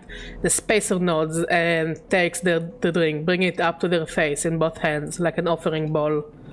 This is the good stuff. The stuff Tala says is aged in wooden casks, stored in some closed-off part of the old station among corroded wires and softly looping systems. So sometimes it is hard to tell if Tala is joking. Either way, you like pouring this stuff. It gets on your fingers, and if you rub them together, you can smell the mossy drink, cut through with aniseed, mushroom, wood, and the alcohol evaporates. You like those who order it too. The aged gyrol is kept beneath the bar, Open to order only by those who know it's there, like the quiet spacer sitting at the bar right now. Watch the spacer. They are far enough away that you can freely watch them as you close the bottle and tuck it beneath the bar. You call them a spacer because they bear the hallmark. Pale, vac-suited, bird-boned, and hunched beneath the weight of the station's spin gravity. But the closer you look, the less you see as type. Pale eyes, almost grey, but kind, delicate fingers that slightly drum the bar as if it was an instrument. A shock of black hair almost covering a forehead scar. Scars are something you have to learn to value. They are what marks out your body from the hundreds, maybe thousands, who knows, of similar models that rolled out of SNRP's biolabs. You find yourself rubbing one on your forearm, a rough little split, something that on the good days you might think of as a mark of defiance. Suddenly you hear a heavy clunking at the door. It creaks open and a huge cylindrical metal tank tumbles through, slamming into the floor. Shit! Tala breathes in from behind it, a whirl of hair and bright eyes. Shit, shit, shit! Tala? Slipper! She ducks behind the bar and comes over. Can you help me with this? You look at the huge metal tank suspiciously. I'm coming. You come around the bar and get to one side of the tank. Okay, says Stala, on my count. 1, 2, 3. You both heave the tank up to standing, somehow. You hold it in place, struggling to keep it steady. Tala? In the back, comes the voice from behind the tank. Somehow you manage to lug the huge thing into the back room, where you place it in one corner, dwarfing the rest of the contents in the cramped space. As you do, you hear a crunch. You stand back and look at the expired rations oozing out from under the tank. Oh shit. Tala looks at you apologetically. I know you like those. And that's okay. You push the crushed rations to one side. That's the end of that. Tala looks exhausted and rubs her shoulders. Francis, I swear to... Francis? Francis! I mentioned him already. My guy on the door deals with suppliers. Tall. She sighs. He was supposed to be back from Etienne's up in the Greenway by now. Back with our gyro. She leans against the tank. It seems like he's got lost again, or joined the Hypna commune. Haifa? Near the G-roll, there is 4 other bars near here, and the spacers sure as hell don't come to the overlook for the ambience. She looks through the open door to check if anyone can hear her.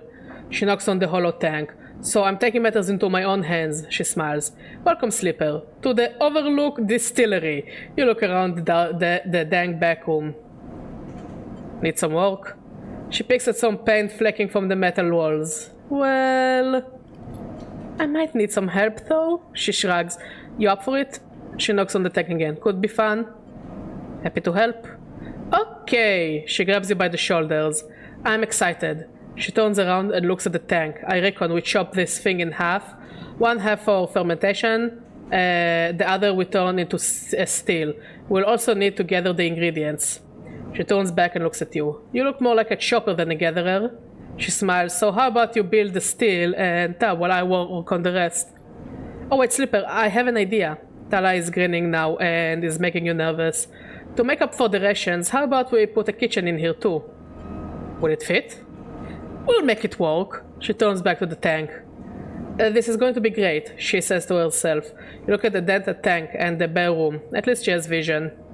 Tala nudges you out of the back room and closes the door. As you go back to the bar, you hear the banging and thumping again. The spacer finishes up their drink and nods in your direction as they leave. You can't quite tell if it's a gesture of sympathy or good luck. So much for a quiet shift.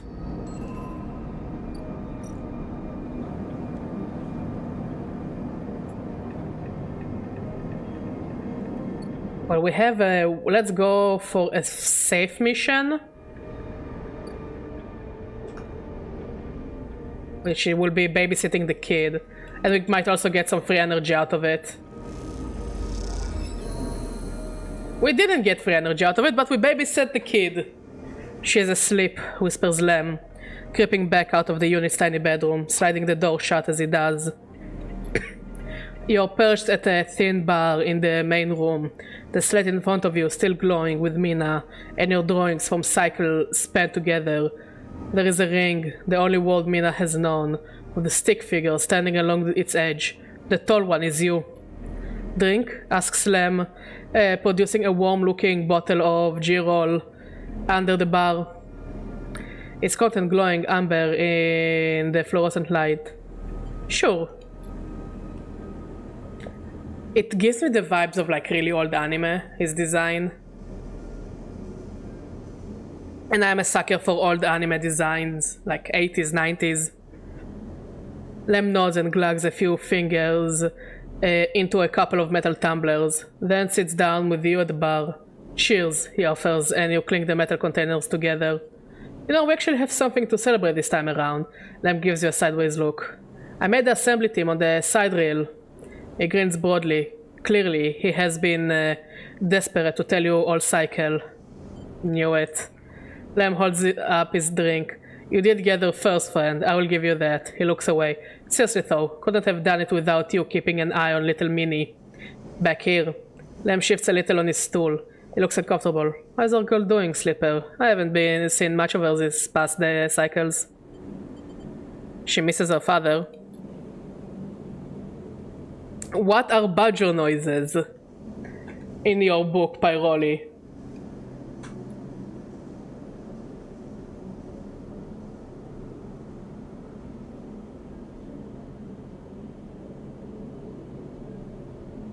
Fair. Lem looks away. Yeah, he says to no one in particular. The silence stretches out as Lem takes a drink, his eyes fixed on the bedroom door. You okay? He nods. I can't take all the credit for Mina. She isn't actually mine. He gazes into the middle distance. I pulled her off of a refugee shuttle out by one of Ember's moons. The colony was falling apart for decades after Solheim collapse, surviving on next to nothing. Eventually, some of the residents tried to make for the eye on these decrepit-looking shuttles. He sloshes the drink around in his tumbler. They had no idea what they were doing. The one Mina was on the compressed halfway there. Halfway here, everyone spaced. The only reason she made it was someone sealed her in a weapon locker. She was ice cold when I reached her. Purple lips. He shivers. Once I picked her up, I wouldn't let go. The medics treated her with me still clinging to her. He takes a drink. Still not sure why.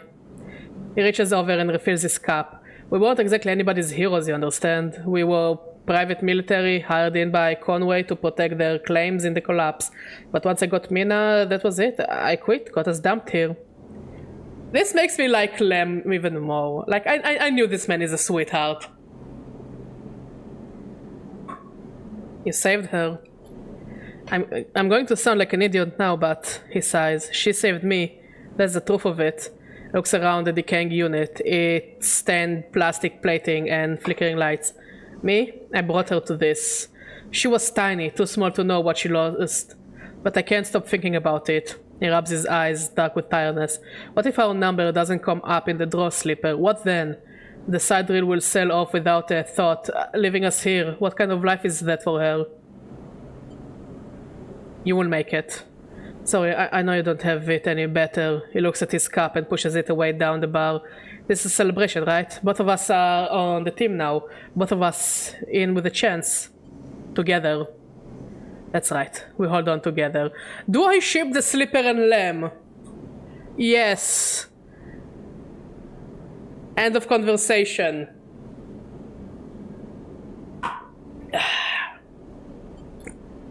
Imagine all three of us riding the sidereal horizon out of here to a new world. He looks into his glass for a moment. I think I drank this too fast, he laughs. Lem stands and starts to clear the glasses into the auto wash. I need some sleep, friend. See you around. Alright then. He catches your shoulder as you turn to leave. Thank you, Slipper. I mean it, from both of us. You pass your shoulder and you slip out into the dark of the walkway with thoughts of little Mina in your mind. And we got an upgrade point.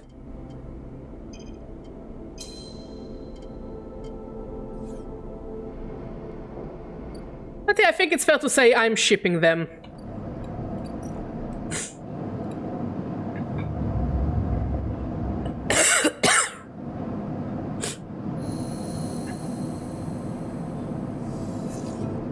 Yo! Those are really good dice.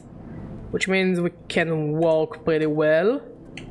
Question is, do we need to pay his stab or not yet?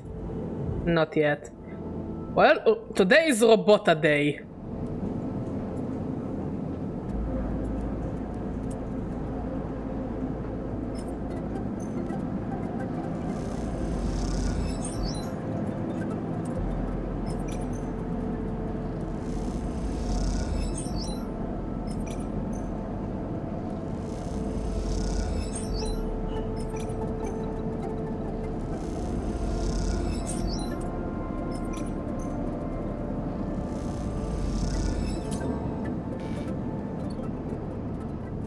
Let's get some food.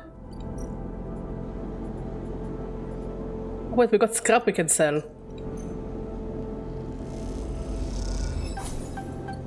Where do I go? Art exchange.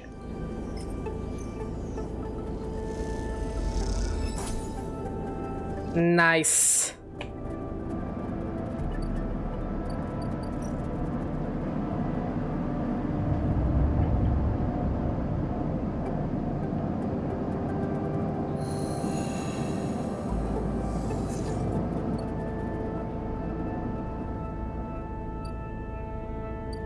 Okay, let's go to Ethan. The compressor is quiet today. The usual crowds are elsewhere, and the pumping music washes. Wait, I think it's the one. Yes, it's the one where we steal his gun.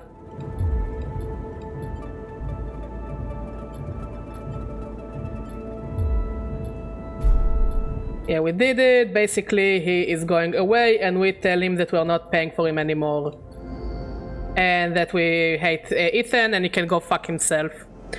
4 cycles, Sabine said, and here you are. Right on time, with no sign of them. You wait a while in the apartment, the dread descending as the cycle spins onward. They should be here. Check the terminal. You check and double the terminal for messages and recordings. Nothing. Just the pale glow. The silence. Check the door. You pace back and forth around the apartment, the rumbling of the station suddenly so present and loud. You go to the door and open it to an empty corridor. You close it again. You try to settle down, to wait. You sit on the bunk and stare out at the tiny room. Where the hell are they? Knock at the door. Stay still. Another door. Knock. Open it. I don't think that's Sabine. But I really like their colors. And their implant looks really cool. A figure stands in the door and immediately you know it is not Sabine. They are taller, sharper, and something in their face glints in the half-light. A dark shape, like a stubby baton, hangs loosely from her hand. That's actually a really cool design for a prosthetic. Our local sleeper. Good to finally meet you. She steps into the apartment, glancing around with sharp eyes. What, may I ask, are you doing here? She fixes you with a steady, unwavering stare. Nothing. She laughs. No need to get jumpy, we just need to discuss our mutual friend. She walks past you into the apartment, glancing around. We set them up here, you know. This place is one of ours. She picks up a glass from the dispenser and inspects it. People always seem to forget to put them where they are. She glances at you.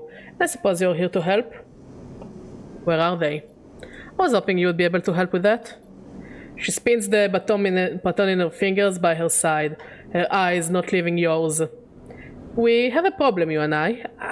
It seems our friend has disappeared, left without ever saying it goodbye, which means they're in a little trouble now. But it's the kind of trouble that you need to help for. So I thought I'd come down here and take a look at their little hidey hole, and here you are, to help. She looks through the detritus on the side. And what help, a sleeper no less, which I have to admit is a little surprising. It suggests to me that our friend hasn't been very honest with you either. What do you mean? Well, I'm sorry to report that before we got them set up here, Sabine was working for your owners, as an ARP. You blink hard at the news, unsure how to take it. Rabia looks away, waiting for a response. I don't believe you. That's very understandable. She crosses into the next room, and you follow silently. She sits at the terminal and touches her baton to one of the access ports. A spark, then the terminal screen skips, encrypted folders emptying themselves before your eyes. In the flicker of files, you see SNR, letterheads, and code forms, reports laden with medical data marked with the corporate logo, like the sigil of some cult. Rabia steps away from the terminal. Look all you want. Some of your files may even be there. Oh my. The volume of documents is overwhelming, but they seem to be mostly reports on early emulation tests, surveys with sleeper candidates, reams and reams of usage data. If Sabine was an SNR employee, why did they help you? Rabia reaches over and places a vial of stabilizer on the desk, breaking your concentration. It shimmers in the screen light. It's viscous, clear liquid, crystalline within the glass. We will, of course, keep up the supply. We are more than able to dispense important medicine, even without the doctor. You hold it between your fingers, and for a tiny moment, you have the urge to crush this object for the power it has over you. I'll ask Toshiro to make those a little cheaper for you. He will be running the surgery now. Rabia closes up the briefcase lab and holds it at her side. We have to retrieve our assets, of course, but I'm sure you understand. Rabia turns on her way out. There is no reason for us to be enemies, Sleeper. Come see me. I keep an office nearby. We have good work to do, you and I. Meet me there in a few cycles. She slips out silently into the corridor. You look around the apartment and feel the fear drain out of your body to reveal the tiredness beneath. And we got an upgrade point that we cannot really use now, because we need 2 upgrade points. So now I wonder...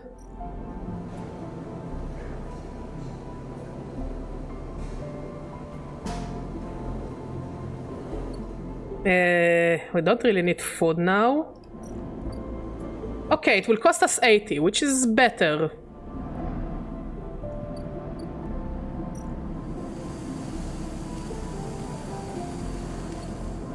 This will wait. Let's continue here.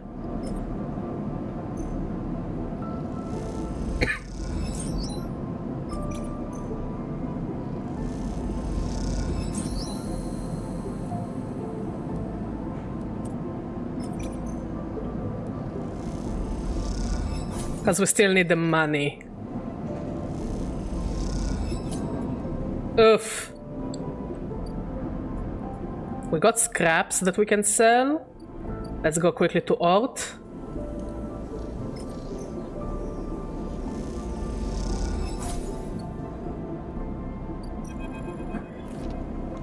Tala stands back from the newly finished steel and tub, hands on hips. Look at this, she grins. The Overlook Distillery in all its glory. She squeezes you around the shoulders. Thank you. Always sourcing the ingredients. Tala smiles. I think I've got most of it covered between the food factories in the low end and the farm stacks on the Greenway. However, she pauses, there is an issue. Tell me. Well, Girol the drink, as you probably guessed, is named after Girol the mushroom. That's what gives it that golden color and earthy taste. The alcohol is infused with the mushroom along with a mix of spices. That means you need Girol caps to make Girol, but no one wants to supply us. The distilleries on the Greenway are taking all the stock from the farms out there, so it's hard to get a single cap across Founder's Gap. However, I have an idea, she smiles. We can grow our Girol caps here. She gestures at the increasingly equipment-filled back room. Are you sure? Totally sure. Tala puts a hand on the steel. We made a steel. We set all this up. How hard can growing mushrooms be? They don't need light. They barely need soil. We can do this, she pauses. At least we could if we had something to grow them from. Like spores? Exactly. Sadly, you feel like you have walked into a trap. And you are the perfect person to get me those spores. She nods rapidly. Think about it. You build the steel. You are great with plants. Are we? You know the eye like the back of your hand. Need I go on? Half of that isn't even true. I love the Sleeper. We barely see his personality, but the little personality he has is great. And also he looks fine. They look fine for a robot. Don't be so modest, she pats you on your shoulder. Look, I can't leave the bar, and the other people picking up shifts, she grimaces. I'm saying it has to be you. Fine. Wonderful, you'll love it over on the Greenway, I think. All that fresh air, open space. She sees your expression. Okay, I'm done. She turns back to look at the still and the fledgling distillery forming around it. Yeah, we can't really... It looks like all the works are going towards the Greenway. So we need to make lots of money. Also, how did we get more scraps? Is it really something that... Though, isn't it? And want to or not, you really have to agree. Let's sell the scraps. We need 160 to get to the Greenway. 150. We're almost there. I do think I want to go and eat mushrooms so we can do emphasis quest as well.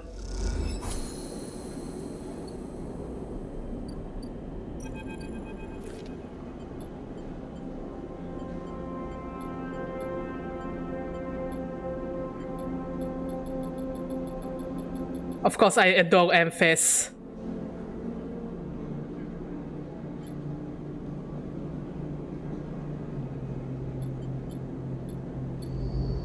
I absolutely adore Emphas.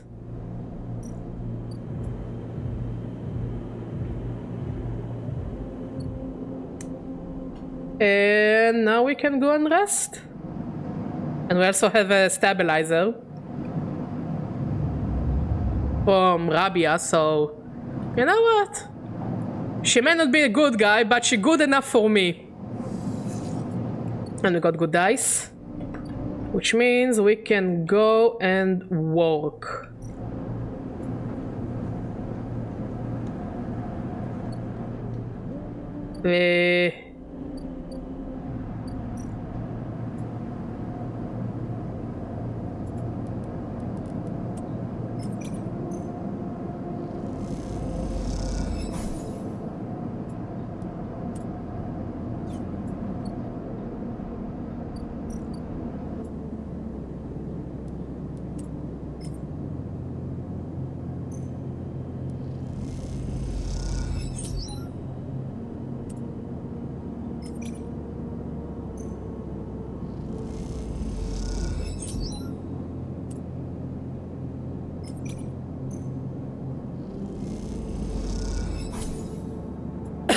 Okay, we can go to here.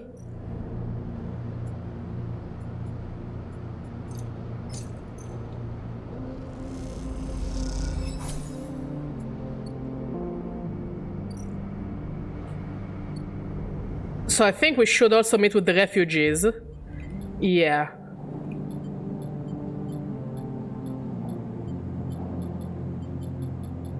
Yeah, we're just gonna speed through it. But yeah, basically the refugees ask us to help them get some mushrooms.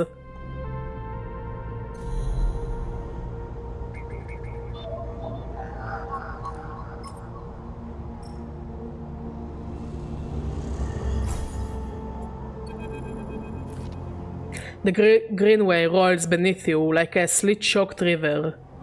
If what Navigator said was true, then no one has access this network since the collapse. The hunter and killer protocols have never set foot here, never cleared out the intelligences and systems. So why then, you wonder, does it look so dark? Is it just that the bit rot has set in? The entropy of systems reducing everything to shadows and light? You watch as the slotted cipher fizzles in the one open, distorted gateway on this entire rim of the station. It flickers and winks out, and then you're falling into the flow. A river of swirling darkness, you are spun by it, twisted by it, lost in it. It's not that the Greenway was hiding in the darkness, it is made of darkness, it is filled by this substance, this process, this swarm. Now you're among it. You notice that a swarm is exactly what it is, a billion individuals moving in the flow. There is no network map here, no nodes and threads, only a storm of interchangeable points, shifting configuration endlessly. Then you see them, a figure turned away, the only bright spot in the dark river. You push closer through the storm. Yeah! He also looks cool. Like he has like this human arm and another human arm, and it's like the hunter's head. The non-humanoid designs are really cool. Oh, that's cool. We can turn it on and off. They are facing away, at least you think so. They are so fractured, so overgrown that it is hard to tell. Even from this distance you can see their flesh is moving, flowing. You watch, silent, as they stoop and reach down. In their hand is a dark shape, and with twisted fingers they press it down into the loam of data beneath them, pushing it through this trembling soil. Then they move away, go a little further, and repeat the process, as if they were sowing a field. You push forward, but somehow, despite their slow and deliberate speed, they move faster, and they quickly fade into the storm. You reach the point where they planted the object and look down. There it is, a glassy, shifting polygon with something inside. You reach down and pick it up. It is cold, but it thrums with energy. You look towards the path of the figure, but they are long gone. When you blink out of the cloud, back to the leaves and the dappled light of the greenway, you hold a seed in your hand.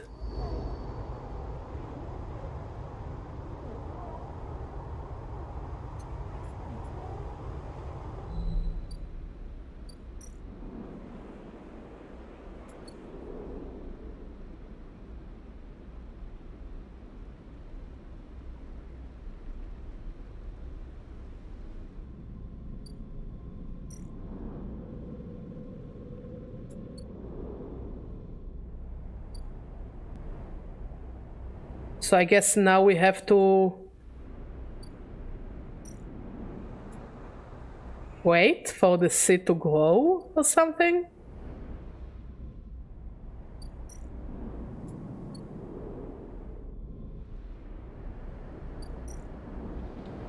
Well, let's go to sleep.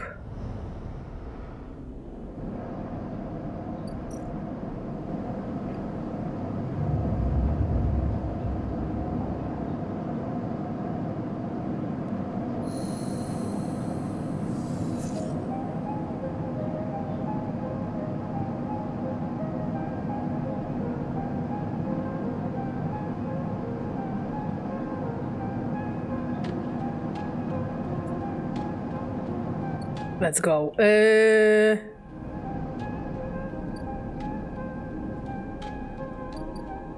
See if there's anything interesting for us to do. Okay, Rabia wants to talk to us. As you approach the address Rabia gave you, a heavy hand falls on your shoulder. What's your business here? The enforcer grips your shoulder, giving a hint of the strength her implants give her. As you turn to, you see the same subsidiary eyes as Rabia and Toshiro, glinting like mirrors on her cheeks. Gia, please, the slipper is here by my invitation. At Rabia's command, the hand immediately loosens, and an apologetic look replaces the scowl on Gia's face. Of course, Rabia, I'm sorry. Rabia waves her away. Don't you worry, I appreciate your protective instincts. She smiles at the enforcer. How about you head to the tambour? Wait, we need to go to the tambour to give Fang the card. They have a delivery coming and they will need some help with the lifting. Gia nods and walks away. So Slipper, you came, I'm glad. It didn't feel like an offer. I'm sorry for that. She smiles a tight smile. You have to understand, finding you there in Sabine's unit, I wasn't sure where we stood. There are more than a few people on this station who would rather I was dead. I had to be sure you weren't one of them. I wish you no harm. I'm glad. Rabia begins walking and gestures for you to walk with her. She takes you down a staircase into the bustling walkways of the lowland. What do you know about Yatagan? You run the lowland?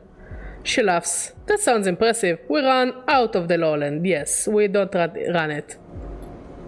People with carts push past, moving crates of supplies around the thin and winding passages. Our reputation is one that implies threat. Is that fair to say? We are framed as aggressors, parasites, criminals. She gestures around the people in the passageway. But when was the last time you saw a lawmaker on the eye, a policeman, who makes the laws here? Have a nudge?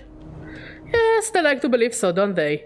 By claiming a lineage they extend back into Erlin's union, they assume the burden of authority, but they have no authority here. Out past the bright market, where few work in their shipyard or pay for their docking berths. If you had spent your time in the lowland, maybe your opinion of us would be different. This is our place, our people. The lowland was empty in Erlin's time. They didn't need to house thousands, and keeping the yards and the rotunda safe was working enough. No, the lowland was reclaimed later, when the refugees started arriving.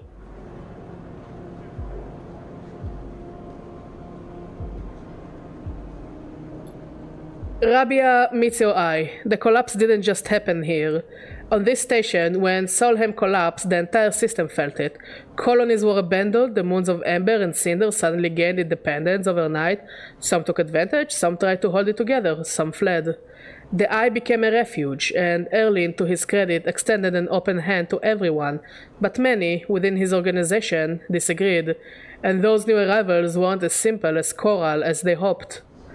Rabia leads you through a small market hall, busy with small stalls and traders. Erlin's union was made of workers, administrators, people who were malleable and already organized into hierarchies and networks. The refugees came from different factions and families, were scared, injured, desperate. Conflict was inevitable. Yatagan is a child of that conflict, a child born out of the need for us to stand up and claim our future. To provide security, strength. People call us a gang, but we are a community. I take my position as lieutenant seriously, and for my birth I have worked to earn it. Rabia catches herself before she raises her voice any further, and you both walk in silence for a while. Among the smells and textures of the lowland, you start to wonder if this place could be a home for you too. Where is Sabine? Rabia sighs and takes a moment to answer. I told you, Sleeper. They have gone. And we do not know where. I understand Sabine must have told you about their debt to us, but that was an agreement entered into willfully, and which benefited them greatly. I will be honest with you, Sleeper. I was never comfortable with having Sabine as part of Yatagan. An ex-corporate employee, it goes against our nature, but their deal was with Yannick. I kept my distance, made sure Sabine had her surgery, kept it supplied, that was all. But I cannot allow people to go back on the promises they have made to us. Yatagan has not lasted this long because it is a charity. We offer and ask for support. Any betrayal will be treated as an attack. Who is Yannick?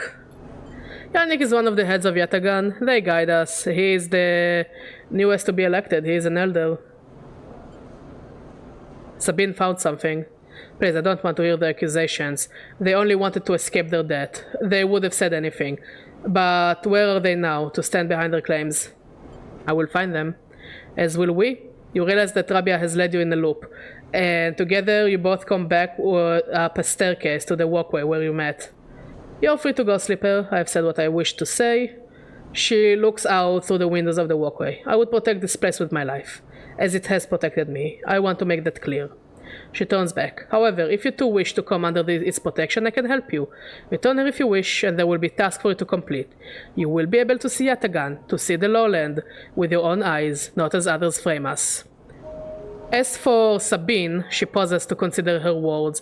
I will not ask you to betray them, but if they contact you again, consider their motivations carefully. With that, Rabia leaves, slipping back into her office. While you stare out at the countless units, each home, each with a story, that makes up the low end.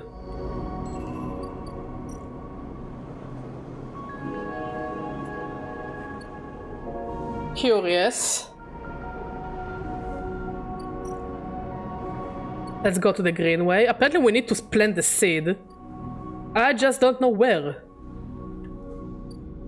to plant the seed.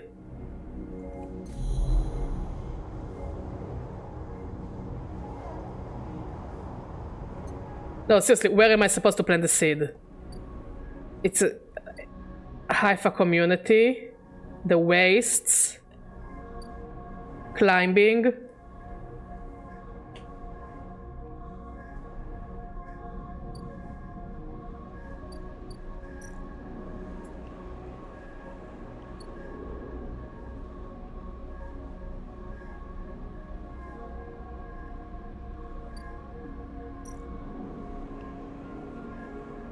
Maybe this? Oh, it says I need to put the seed in the guide. We need to find a place called Rico's Grow Beds.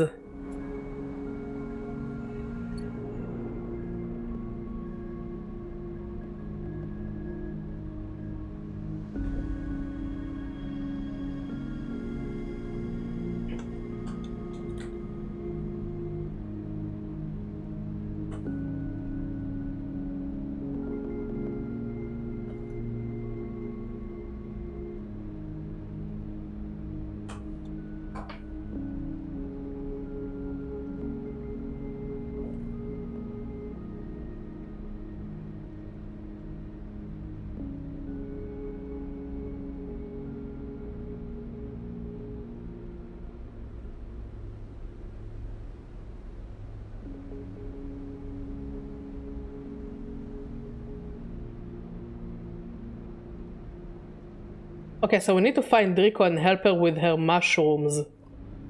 But who is Rico?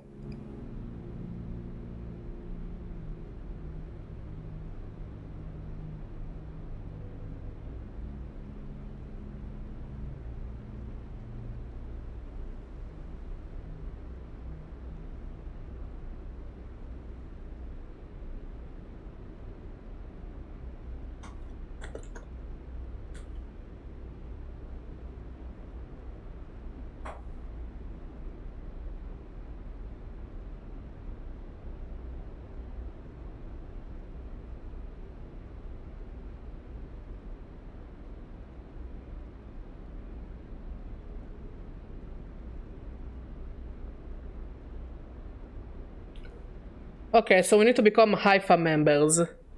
So we can communicate with Rico and then we can put the seed in Rico's garden, and it sounds sexual even though it's not really.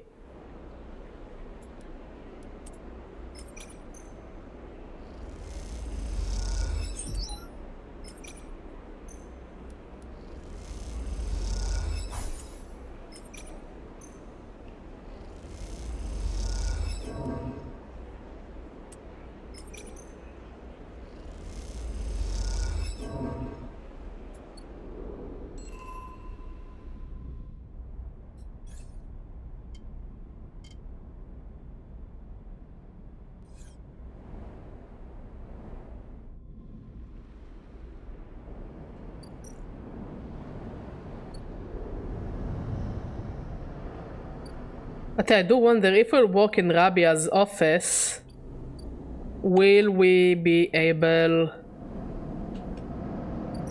to get to the tambour so we can do Fang's quest?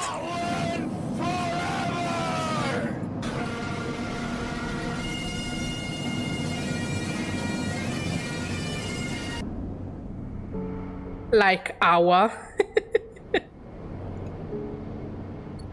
But yeah, we're I think we might get one ending today, but after the endings you can continue the game.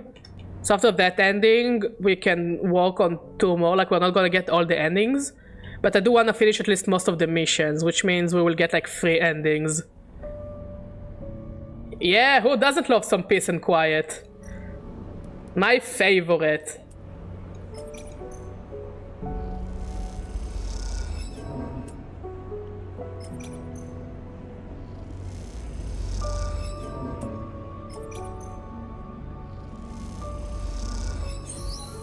Yes, we got some energy, and we're considered Haifa members. Good. Haifa dorm. We can sleep here! It actually saves us so much time. I'm taking a 2-second restroom break and I'm back in a jiffy.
And we are back!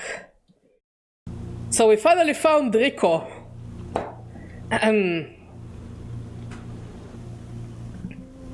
You head down into the Sci-Fi compound, following a blue-painted line that is labeled Laboratories. The member you were assigned to work with told you they had asked to see you, but you still have no idea what about. Thank you for the follow, HF. Really appreciate it, buddy. The line takes you to a blue door and through the glass to a glass roofed chamber where a network of stems and leaves filter the sunlight coming through the ceiling. I can read. I have reading capabilities. Casting the whole chamber in a strange yellow-green. Peaceful, isn't it? Distracted by the green, you miss the woman standing at the lab branch, camouflaged by the dappled light. Welcome to my sanctuary, she smiles. Come, let's talk, she says and beckons you closer. What is this place? Here? These were processing centers for the agriculture of the old corporate station. She offers a hand to shake. I'm Rico. I run the botany program at Sci-Fi. What is Sci-Fi? She looks surprised. You have been working in the compound for a while now. I'm surprised you don't know more. She lifts a tiny sample jar. Yellow spores dance inside. Sci-Fi lives off the land of the Greenway. It's what allows us to live like we do. I don't know, as someone who knows about Sci-Fi, I think you should be very cautious what you eat off the ground there.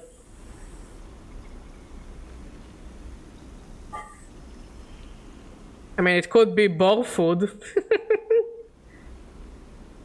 No one here pays or is paid. We sleep here, we feed each other, we work for each other. Rico walks away from the bench and waves for you to follow. She opens a small door and leads you down a glass corridor surrounded by vivid green. All this, she says, gesturing at the overgrowth, it's a kind of miracle. She looks at you with bright eyes. What do you think usually happens to plants on stations like this when they are abandoned? They keep growing. If only that was true. No, they do not. They dry up and then they die. She leads you left at the crossroads. But here, they endured. She smiled to herself. Actually, no, they thrived. You look at the bright tendrils wrapped around the metal frames of the corridor. They look dominant, strong, like they are taking control of this place. Rico continues. Of course, Solheim tried to create a stable biosphere here, patchworking the surface with gardens and algae tanks that feed into a network of microbial reclamation systems, but the Greenway was always envisioned as extractive, a place from which the harvest is removed and sold to those living on the station, not a closed loop. For this reason, when the collapse came, the Greenway should have gone with it. Erlin himself was so convinced of it that his first colony never even came here to try to reclaim it. The Eye instead relied on outside favors and influences, shipments from the inner system, and small-scale agricultural systems like kelp and fungal farm stacks. And yet here we are, among growth and decay, a biosphere flourishing. When Sci-Fi came here, we expected to find only vacuum-dried stalks and leaves, and perhaps some fungal colonies hidden in the mulch. But we found a jungle. With this, Rico hits a button on the wall and leads you through a large pair of double doors into a huge, impossible chamber. It is every kind of green, from the pale algae tanks to the dark vines that surround them. It is wet, too. A rarity on the eye. Maud is giving me a judgmental look. Condensation clouds the light from the high glass roof and gathers on the shiny broad leaves of shrubs. How? That is exactly our question. Rico turns to you, visibly excited by the room you're both standing in. It doesn't make sense, but in many ways the system has stabilized. Unlike the farm stacks closer to the gap, who need input to support their meager output, this place runs itself. Perhaps Solheim managed something new here. Perhaps they tweaked the plants or built new system buried deep below us. Or perhaps their collapse caused some fortunate cascade. an unlikely chemical reaction within the biosphere. That's what I would like you to help me find out. She turns to you, her forehead wet with dew. Aren't you the botanist? Absolutely, astutely noticed. But I don't need a botanist. Rico sits on a railing. These halls run deep, Slipper, and I'm getting old. She stamps her foot on the metal grating of the walkway. Whatever is causing this, it's to be found in the groves deep in the Greenway. Haifa won't spare anyone for an expedition.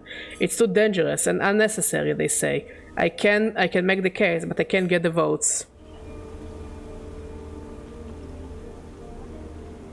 It's okay, Kelvin. You know, we're here to chill, to enjoy games. Sometimes more niche games. I find it comfortable silence. Unless you don't feel like it's comfortable. Just admit that you enjoy me reading you the story. You slippers are hardy beings. I know that much, and you can speak to the eye, uncover its secrets in ways I never can. She holds out an arm so you can help her stand. Bring me samples, spores, seeds, and blooms. I can grow them in the lab and study them. The deeper they are found, the better. It's okay. No shame in enjoying a story.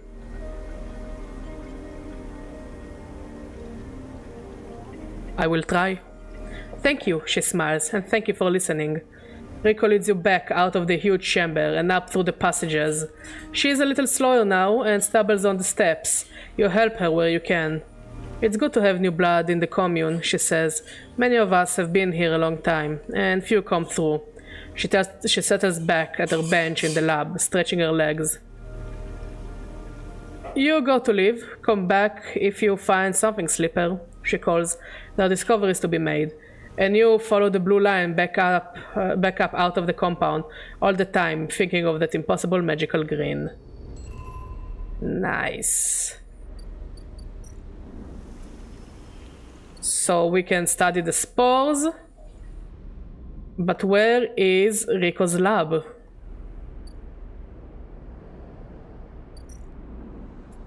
Not Rico's lab. Rico's grow bed.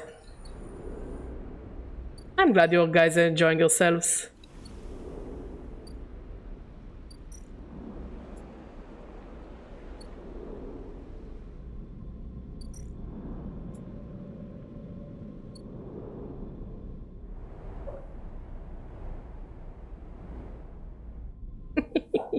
I'm happy.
We can get some money.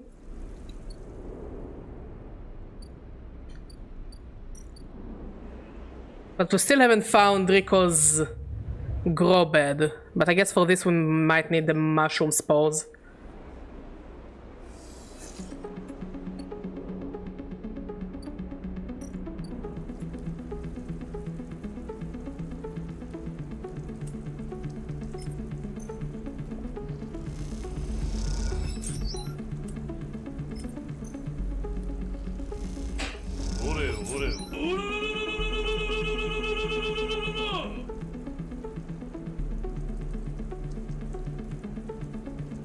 I sure love me some Oreos.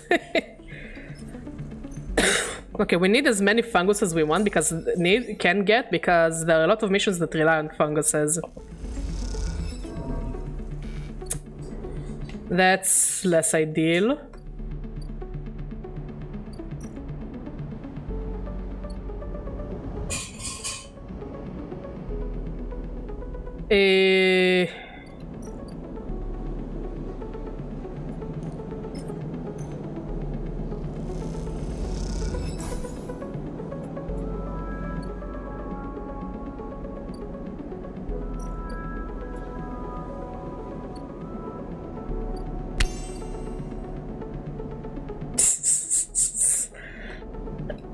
I feel like you are trying to send me a message.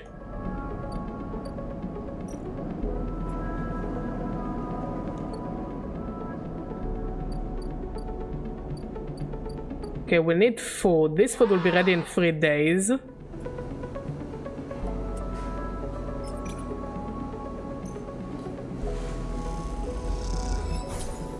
Okay, we managed to make some money from making noodles.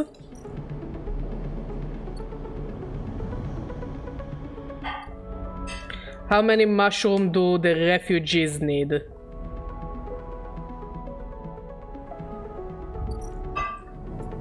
They need 2 mushrooms.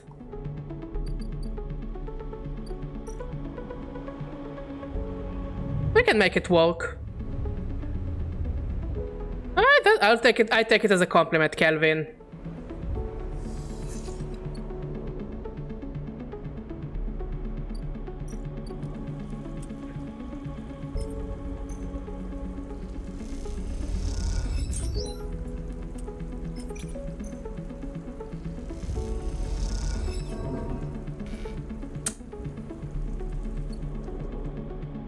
We are hungry again.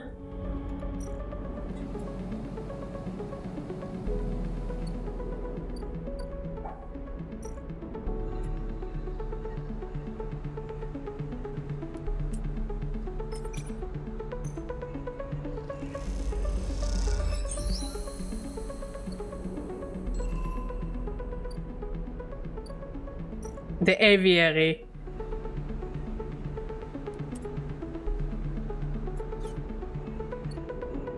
Okay, before we go to the let's go to the noodle factory again. We are walking towards one of the endings, which makes us walk with our green thumbs. However, we are starving, apparently. But apparently, if you walk in the noodle factory, you can get some money and some food at the same time. More or less. How about you?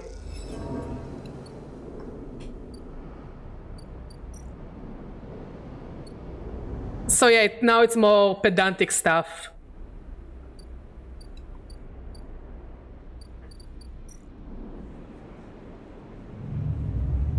But we managed to get rid of the virus that was killing all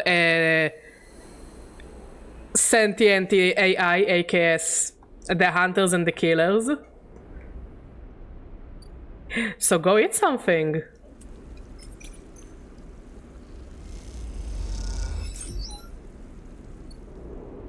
Okay, we can give the refugees the mushrooms.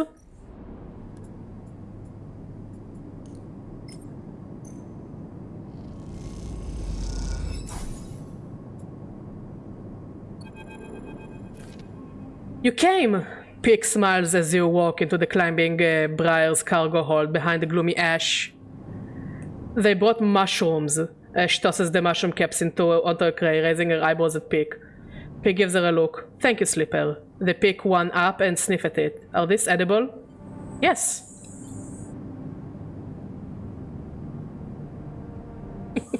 Sure, bon aperitif, my friend.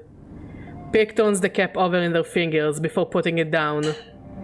Well, not so used to fresh produce, as she's securing crates as she speaks, and doesn't look up. Hawthorne doesn't have much in the way of farming.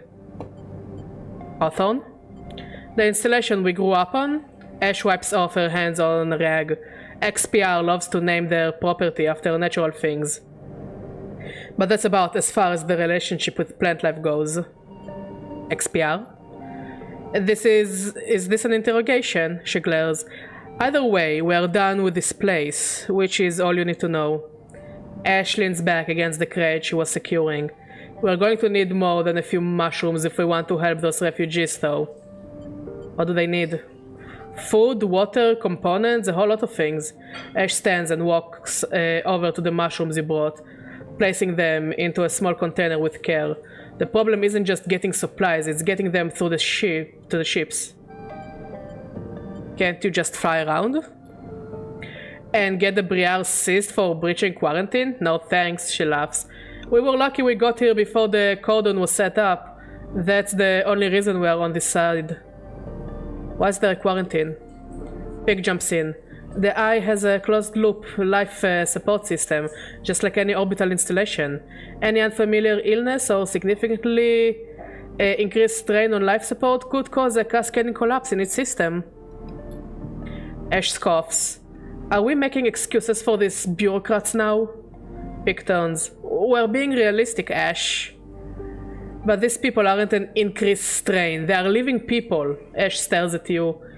Even calling them refugees is just a way of turning a lot of scared, desperate people into a single monolithic group. Ash slides the container full of mushrooms into one of the cargo hold's racks. Look, as much as I would like to chat, we've still got a lot of space to fill in this hold, so if you're going to help... I think Ash is trying to say, we need your help and quickly, Pig says, glancing at her.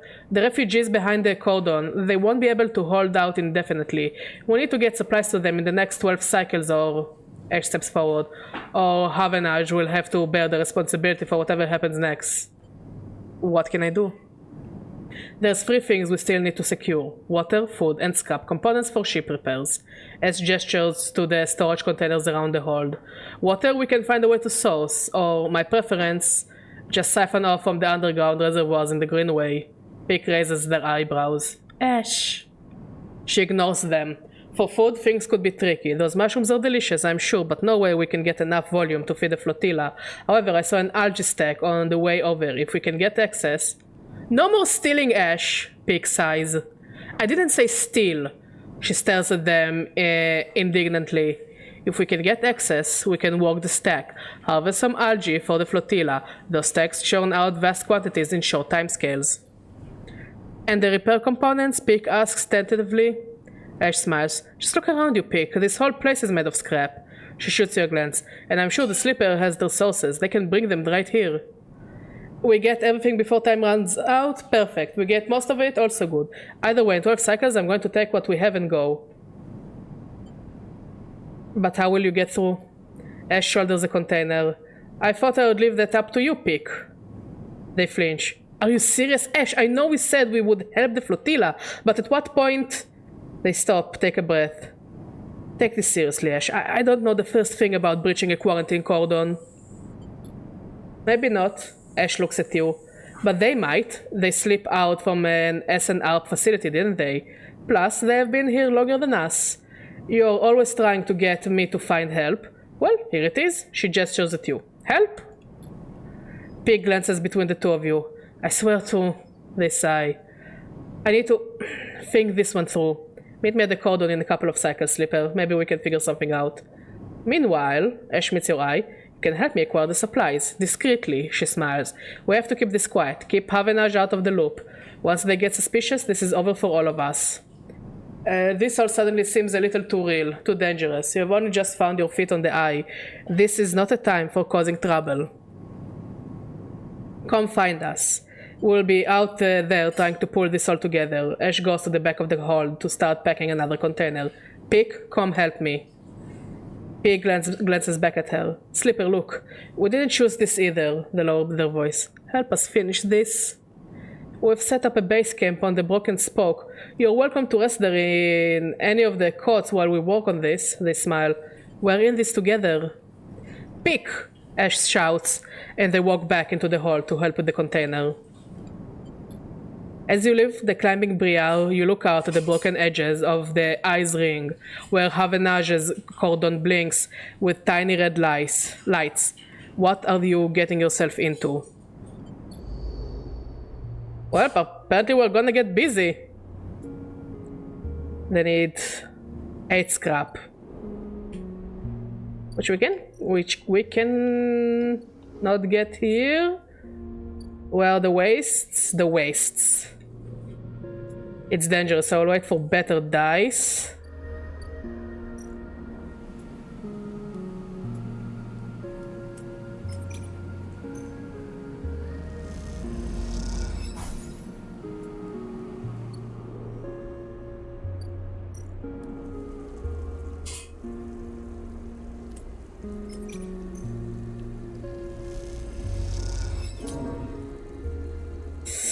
That's bad.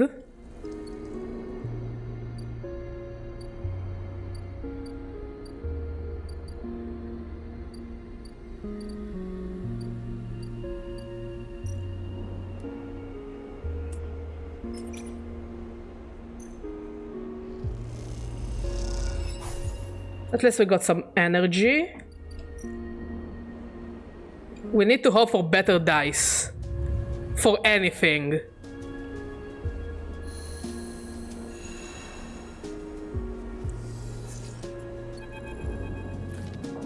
Oh shit! Damn, Ethan looks bad! You miss me? Ethan smiles a rugged smile at you. No. You look at him. He's paler than usual, hunched. He's sporting a black eye and more than a few cycles of beard growth. That's no way to greet an old friend. Get lost. Ethan's face drops, along with all pretense of friendliness. I think you'll want to hear this, Slipper, I think, he says, rapidly shaking his head. You'll really want to hear this. Hear what? Ethan perks up. This is big. Really big stuff about you. He seems more jittery than usual, on edge. You remember now how SNRP cancelled the contract on you? The contract I was going to collect? Seriously, Ethan? Well, I'm guessing you were pretty happy about that shit, overjoyed. Me? I lost everything, but let's not worry about that. He smiles sarcastically. And so, what did you think that was it? I was just glad to be done with you. Oh, the feeling was mutual, except... Ethan leaves a dramatic pause. What if old SNRP gave the bounty to someone else? Someone who is even more of a shithead than yours truly. He smiles darkly. What a disaster that would be. Who? Ethan grins. That's the question, isn't it? Ethan fishes around in his pocket for a slip of paper. I've been speaking to some friends, you see, some colleagues, about what went down, and turns out SNRP cancelled all their bounty contracts. The whole lot. It seems they've brought someone in-house. Some guy who did so well on their last contract that they got offered the job. He leans in. Apparently, he made a hit on this ship called the Winter Wonderland or something. It was smuggling slippers out from under SNRP's big corporate nose. He killed the crew and blew the ship. Ethan whistles. They call him Hamwick or Maywick or something. He gives up looking for the paper. I forgot. Why are you telling me this? Because I'm your friend, Ethan says, looking you in the eye. And friends help each other out. Ethan runs his hands through his greasy hair. Given this new information I've brought to light, it seems like you're in need of protection. Wait for the pitch. I, meanwhile, am in need of assistance in kind. It turns out I upset some people at the compressor the last time we were there. And the owners? And they said they will space me unless I work off the debt. Seems they are that kind of businessman. He grimaces. I would pay them, but... He shrugs and turns his jacket pockets inside out in a mime of poverty. He looks pitiful, even more so for his clownish acting. I still adore his design. He looks like such a shithead. But also his coat looks so cozy. Oh my god, I want all of their coats. Then walk it off. You should be glad. the anger rising in him now. That I came here and told you this.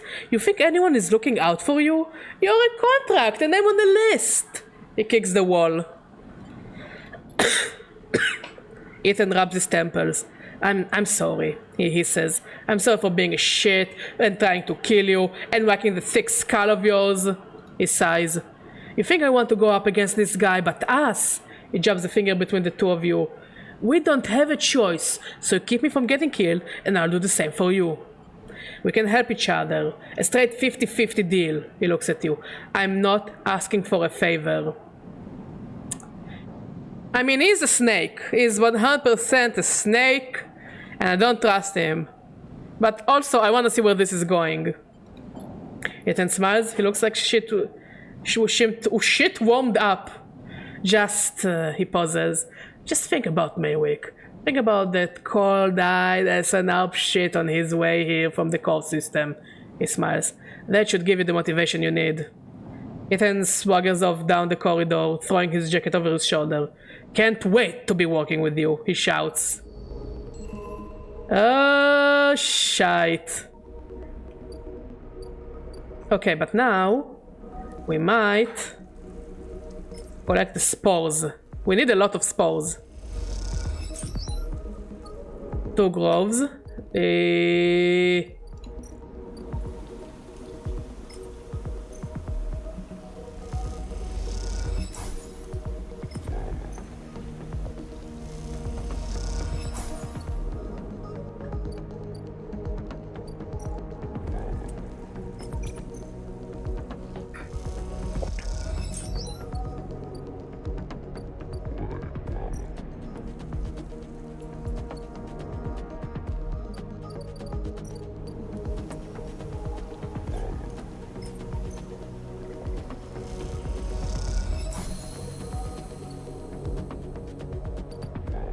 Let's see what Rico has to say.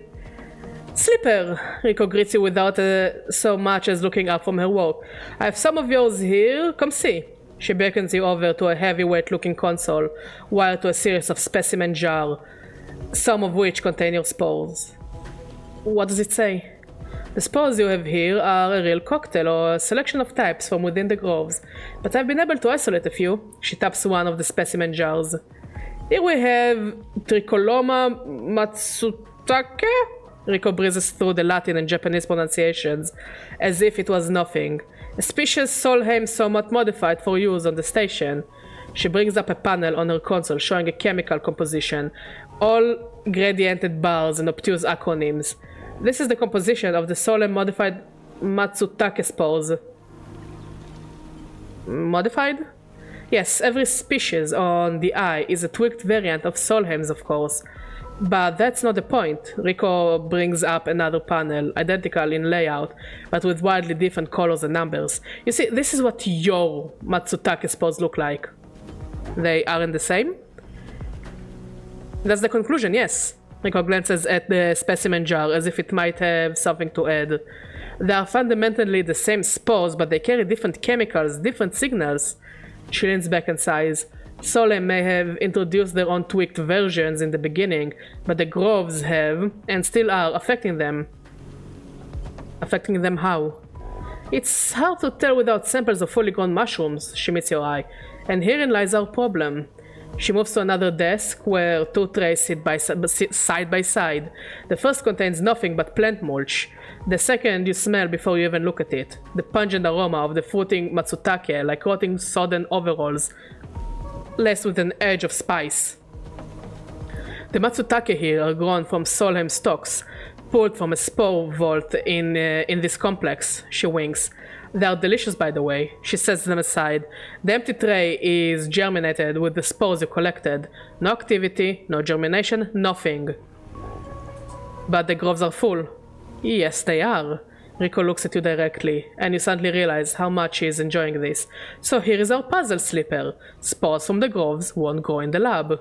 But gathering fruiting bodies from the groves is too unpredictable. We need to grow a fruiting body from some of these spores, so we can track it. Understand it? In short, I need you to become a mushroom farmer. Look, I'm guessing an educated guess. This is what the closer the spores are to the groves, the better they will germinate. There is an old dome, the aviary, which sits directly above the grove's vent cores. With a bit of work, it would make the perfect place to germinate the spores. Rico glances around the meager lab with its improvised equipment. Look, I'll do it myself, but she waves a crutch. My farming days are over. Bring me whatever grows, not just Matsutake. There's more than a couple of variants in there, so I'll need plenty of samples. She plucks a Matsutake cap from the tray. These little things are reflections of their conditions, their smell, their taste, their chemistry. It all derives from the conditions of their growth. She smells the cap. Enough of this, and we will have a picture of what is happening here. Of the ways in which this biosphere is modifying itself, or being modified, whichever the case may be. Riko pops the Matsutake cap into her mouth, taking you by surprise. And don't worry, Sleeper, she says while softly chewing. If this turns out to be a dead end, I'll make sure that not a single mushroom will go to waste.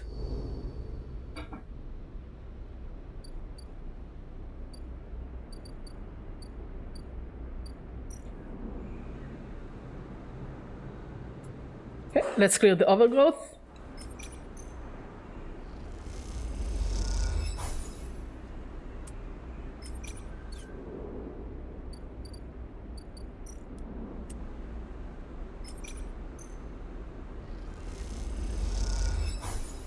We have an extra spore, so let's go and give it to the bar.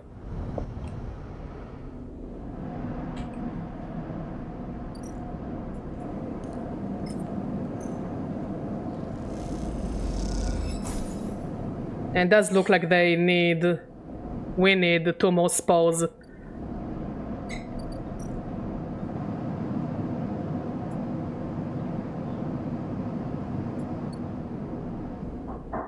Oh! Amphis! Amphis is preparing the gyral caps. He has had to heavily adapt this recipe, he says, but the smell is already incredible. It emanates from a strange purplish white bulb you have never seen before, and he's slicing it finely. He brushes and slices the mushrooms and then places them in the wok with the sliced bulb and the oil. They caramelize there in that well-worn crucible. He adds liquids, transparent and opaque, and then turns down the heat. A sprinkle of leaves is the final touch. We have a moment, Slipper, he smiles. Do you have a story? Something in the scent of the food gives you a feeling of nostalgia, something distant and melancholic. It seems like the story should match the feeling somehow, and maybe you will feel better for telling it. Recall your oldest memories. You start by explaining that when you are emulated from a person, many of your memories are left behind. Perhaps it is an intentional part of the process, a way of keeping Slippers ignorant and malleable, or perhaps it is a side effect of the imperfect emulation. You admit that you don't really know. What you do know is that some memories survive, and that on occasion they come back to you, like shadows passing overhead. You detail one recurring memory, which despite returning to you with enough regularity for you to think it familiar, always fades as quickly as it arrives. You struggle to explain the feeling of being whole for a moment that comes with this memory, and then how that wholeness slips away to leave you feeling like you have forgotten something important, but just can't bring it to mind. Amphis nods throughout, cooking as he does, with deft and skillful movements. You start to trail off when you realize you can't find the words to explain how the memories you do have feel like both yours and someone else's at the same time, and how that always fills you with a certain sadness. The sadness of remaining forever unknown, even to yourself. Amphis finishes cooking and meets your eye. I'm sorry, Slipper, for your trouble. He puts the wok to one side. I appreciate you sharing with me, he smiles. I hope it lightens you a little. He passes you a bowl and heaps the gyrols into it, their yellow color mixing with the pale sauce in whorls and blooms. Eat. The dish is delicious, filling. It warms you as you eat, in a way you weren't even sure your body could be warmed. It is a small mercy, you think, that S&ARP left you this pleasure. Many of the features of frames are there to stimulate human experience. You know that much. Emulated minds cannot be rewired, so their need for embodied experiences must be met. This is why you breathe even when you do not need air. Without the stimulation, the sensation of drowning would be unbearable. Food serves another purpose. Your frame is able to metabolize it, to produce energy from the raw material. Vitamins and minerals are excess, of course. Your frame only needs raw power. So much is wasted. And yet, while you eat this food and feel that warmth, nothing feels wasted. It all means something to you. As you finish, Amphis takes the bowl, the last of his cleaning. He smiles at you, and neither of you feel the need to say anything more. Instead, you simply exchange nods and walk your separate ways back into the bright market, somehow changed. I love Amphis. He's such an MVP, he's such an amazing guy.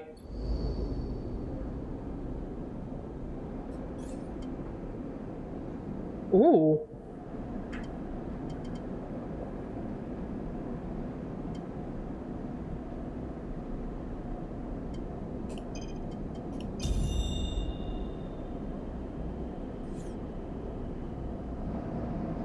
Okay, so everything that needs money is gonna be cheaper. So this costs only 64. So we still need the money.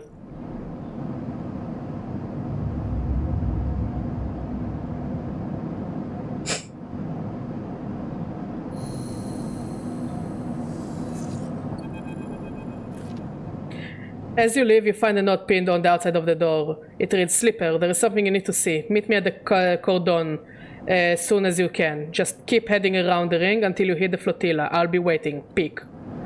You pocket the note and glance around the corridor. Looks like you're doing this. Time to make a plan.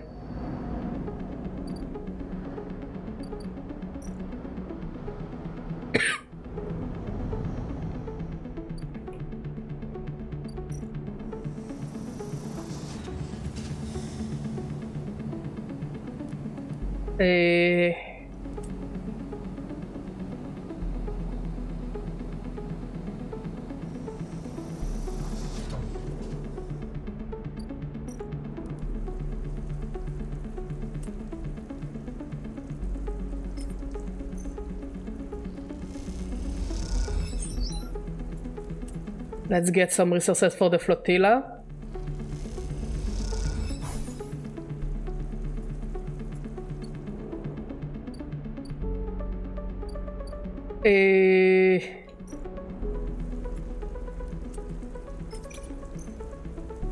Let's see if we can collect some more spores.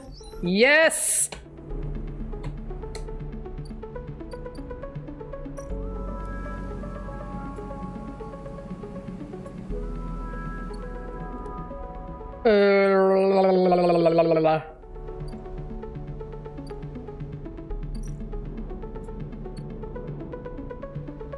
So I'm thinking, let's go to the aviary since it's safe.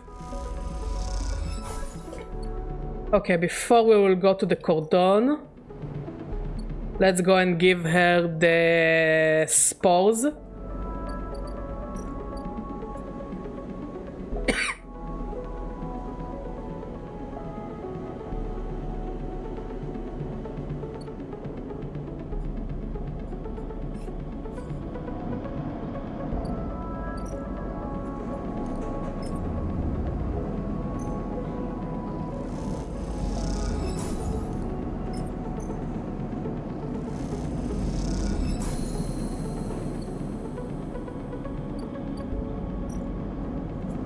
Okay, now I guess we need to wait. Yeah, we need to wait. Let's go to the cordon.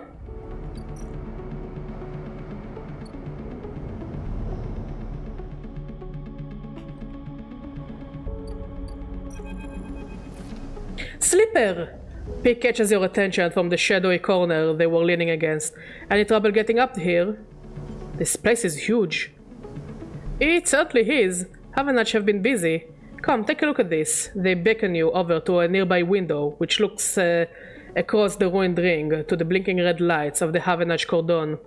The cordon's temporary structure, a net of metal struts meant to detect and dissuade any ships from entering or leaving the flotilla, jut out into the black, and all around the tug's fleet, securing them in place and tending to the red blinking drones that demark the quarantine. It's an impressive and worrying sight. What do you think? Pink interrupts your thoughts. How would you get through? Create a distraction. It's not a bad idea, but what kind of distraction is big enough to get everyone to look away from a ship as big as the Briar? Pick squints at the red lights. Surely they would spot and seize the ship. Pick turns away from the window and rubs their forehead. Ash has really wrapped us up in something here, hasn't she? The question is spoken under their breath, and they don't seem to expect an answer. The silence grows. Maybe we try all three. Pick laughs. I like it. At least we should prepare as many ways as we can. The way I see it, there are three paths to making it through that cordon. They gesture out the window at the strange structure. Deception, distraction, and speed. We will need all of them for a clean passage through. Deception means tricking the cordon security into thinking that we are meant to be there. Maybe a tag escort would work, anything that makes the Briar look official. Distraction, meanwhile, will be all about diverting attention so that no one looks too hard at what the Briar is doing. If we can create a gap in the cordon scanning and deterrent systems, that should keep them busy. Finally, speed will mean making sure the Briar is ready to roll. Perhaps we can do a little walk on the ship to get her ready. Ash surely wouldn't mind. They lean back from the window. How does that sound? Risky. Well, they smile. Yes, there is always going to be risk. That's how this works. You've got to be on board with that. Pick looks down at their slate. 10 seconds left. They glance out of the window at the cordon nervously. 10 seconds to gather the supplies and to prep this plan. It's tight. Very tight. That's what she said. Pick looks at you. If this goes wrong, Pick sighs. Just get out, okay? They squeeze your shoulder. I'll follow Ash anywhere, but you don't need to get dragged down with us. It won't come to that. Pick brightens up a little. Of course, but just keep it in mind. Do it for Pick! Let's get to it, Pick stretches. I'll tell Ash about the improvements to the Briar, and the rest, let's explore the cordon as best as we can and look for openings. I have no idea what guardian angel sent you to us, Slipper, Pick smiles, but I'm very glad they did. Yeah, we currently can't really do much, so let's go to sleep.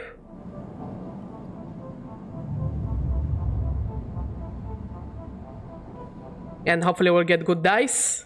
We need really, really high dice. Okay, we got double sixes. Which means we can siphon water without being noticed.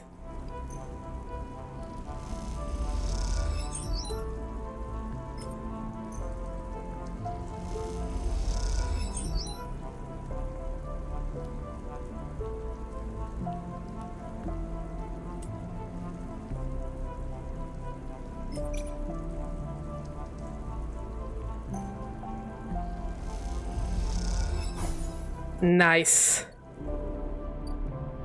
Okay, let's go back to rest, because we can't really do much. We also need to get money soon. So we can get medicine. We need like 60. Not the best dice.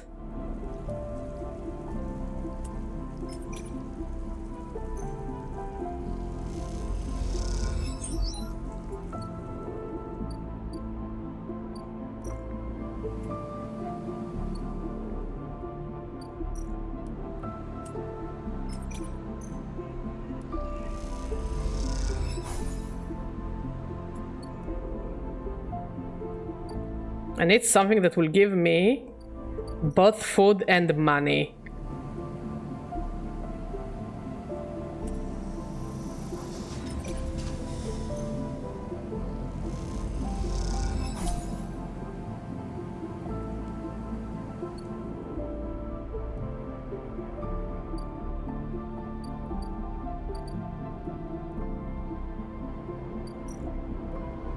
Let's go get some food.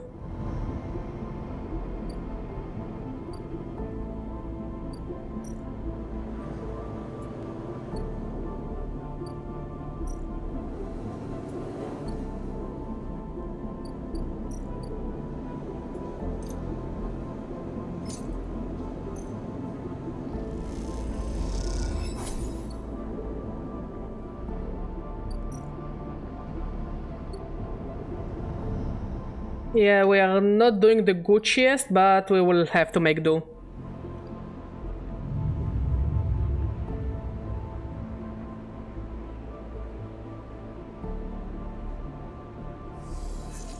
Okay. I think we can at least finish the water mission, or at least hopefully.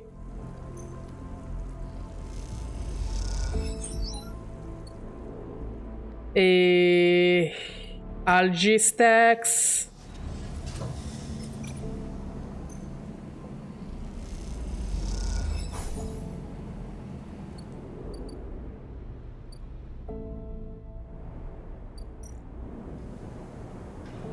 Both risky.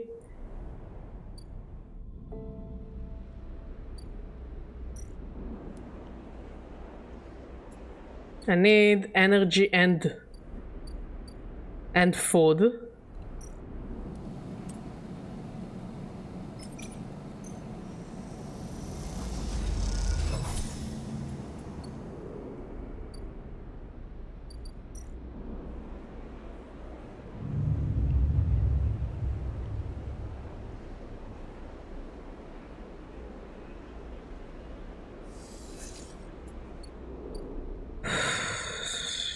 Not the best dice.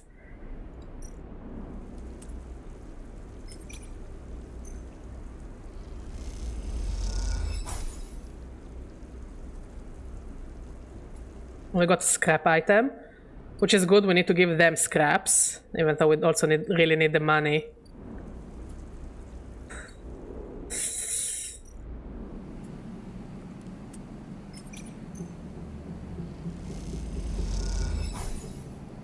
Okay, good, good.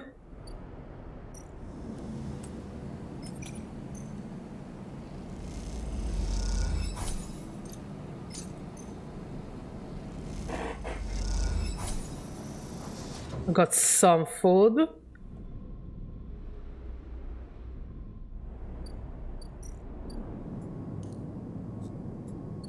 Okay, we only can give her once we have all of it.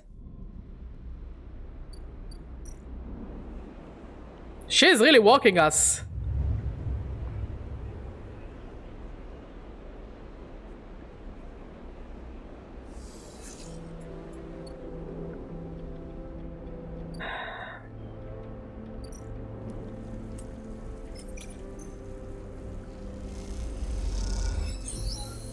Okay, we're done with the water for the flotilla.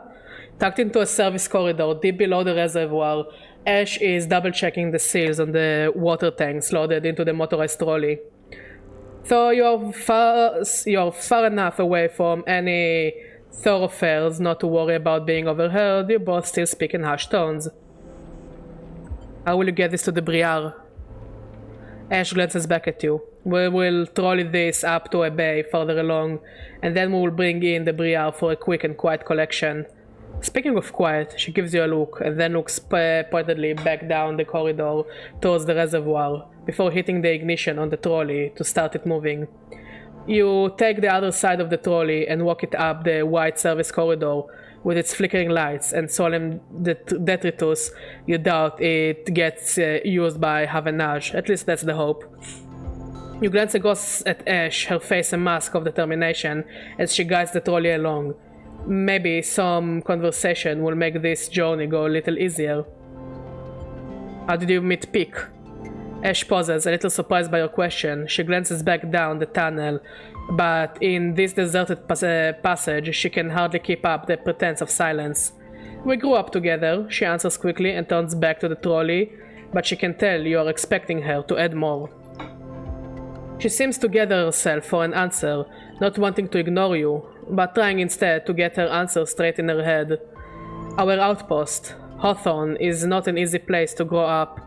The administrators keep a tight hold of everything. She rolls her eyes, even though they are trapped in the same decaying installation as everyone else. Peak, she pauses. Peak found it harder than most. She pauses again, judging her words. I stepped in to help them out. Silence descends again, but you can feel the wheels turning in Ash's mind as the creaking wheels of the trolley take you along the corridor. Peak isn't the most practical of people. They used to be, well. They needed someone to teach them to look after themselves. Stand up for themselves. That was me, she smiles. After that, I couldn't get rid of them. Ash stops talking, but you see her eyes have lit up, and you imagine she is recalling some moment or other from her and Pig's past. You both reach a wide bulkhead doorway and have to stop to shimmy the trolley over the edge. When you're done, Ash turns to you. I'm good from here, head back. And with that, she is gone, moving off into the dark tunnel ahead. You watch her go and then turn around and walk the distance back to the staircase you entered from, the tunnel humming around you as you do. As you walk, you try to piece together Ash's past, but all you have are glimpses of a person she once was. She seems to prefer it that way.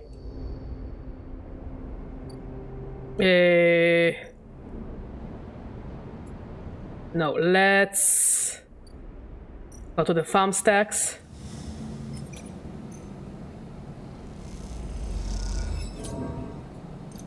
Fortunately, we need to use this food, which is kind of bad.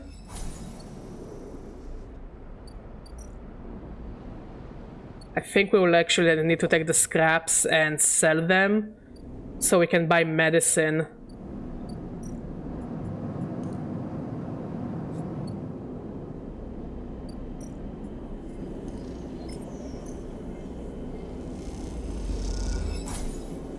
Yeah, it was barely anything.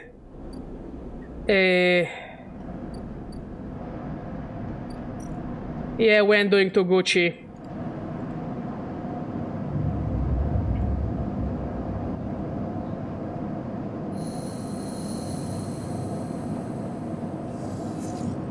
We got to 6s.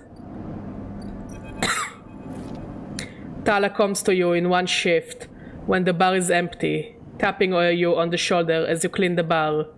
It's ready, she's grinning from ear to ear. The gyro? Obviously. She grabs you by the arm before you can ask anything else and drags you into the back room. The smell hits you immediately when you enter, a cocktail of rich fermentation and chemical sharpness. The room is warm and bright now, the newly installed lights making the place look clean, whether it is or not. Tala has already pulled up a couple of stools around the metal crate, where 2 glasses with a few fingers of pale gyro inside sit waiting. She smiles. I haven't even tried it yet. You can see she is nervous. You both sit at a makeshift table, the slight strangeness of the situation making you both jumpy. Tala hands you a glass. Cheers, she says solemnly and knocks the glass back. You do the same. The first sensation is burning, a sharp nose-clearing blast of alcohol that has your frame querying whether you would like to activate safe mode. You gulp the drink back, and it is only then, behind the burn, that you taste the earthy tones of the mushrooms, the wood and the soil left behind like sediment, barely there. That's strong. Tala nods vigorously. Woo! That was heavy. As promised though. You think? She swirls the glass and puts it down. Wait, I have an idea.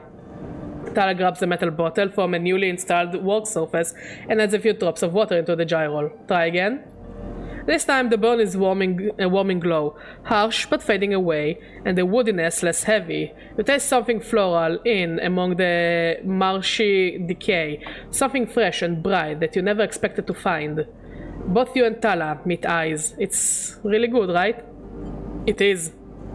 Tala grins with her whole face, and that makes you smile too. Tala pours out some more gyro, and then adds more water. The action's already taking on the quality of a ritual. You both drink. Tala tucks her feet up beneath her on the stool, folding her legs. She looks down into her glass and swirls the liquid thoughtfully. What's on your mind?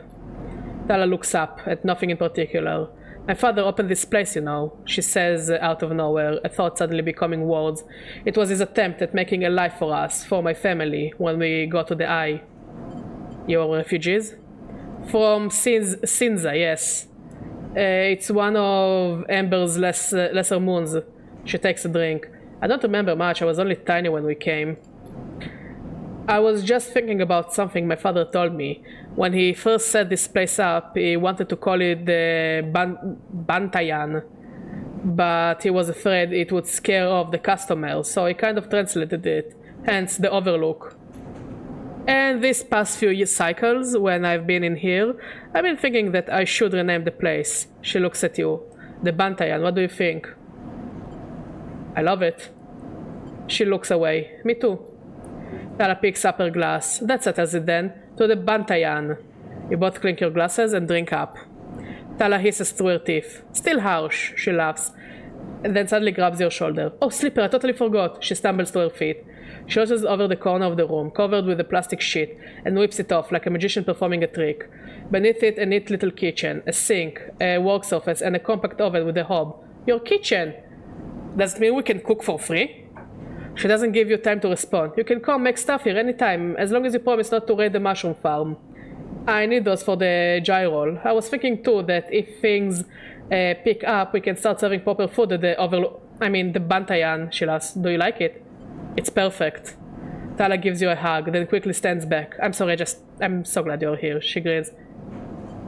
Me too. As Tala tidies away the glasses, you inspect the kitchen, checking that it all works. It's small and salvaged, but after what you've had to put up with, it feels like a dream come true. Later, when she's done for the day, Tala comes back through the bar, and you share a glass of the good gyro, the one she didn't distill. And this time, you talk about nothing in particular, sharing stories about regulars, or discussing the best place to eat on the Eye, which after everything that has happened feels like a nice change of pace. When it comes time to leave, you promise to cook for Tala, and agree to let her know which shifts you will be working in the coming cycles, and then slip out into the cool of the rotunda. And in that moment you feel for once at home. Aww!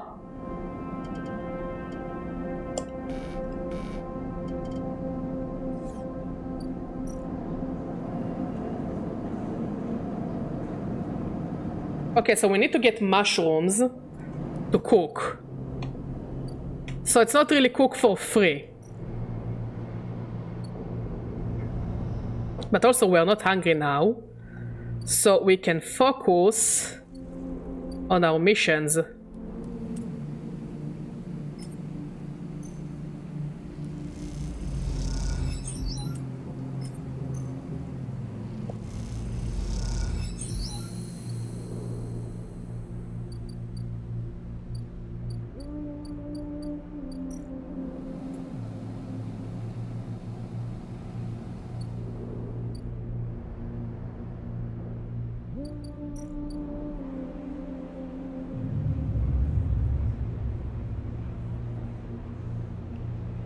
By the way, Matt, what do you want to do about dinner?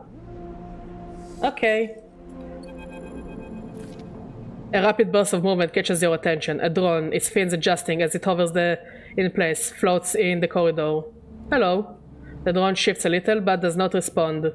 The drone buzzes closer, and the voice gurgles out of the speaker, distorted and strange. Slipper, come to the cordon, we need to speak. Who is this? The drone clicks and whirs, and the recording starts playing again. Slipper, come to the cordon, we need to speak. Inspect the drone. You move closer and the drone bobs away to a safe distance, but as it does, you see the HA of Havanage emboldened on its side. Could this be Fang's drone? Satisfied it has delivered its message, the drone rotates and accelerates away as rapidly as it arrived. You stare at it as it disappears from sight, hoping for some insight that escapes you. To the cordon then.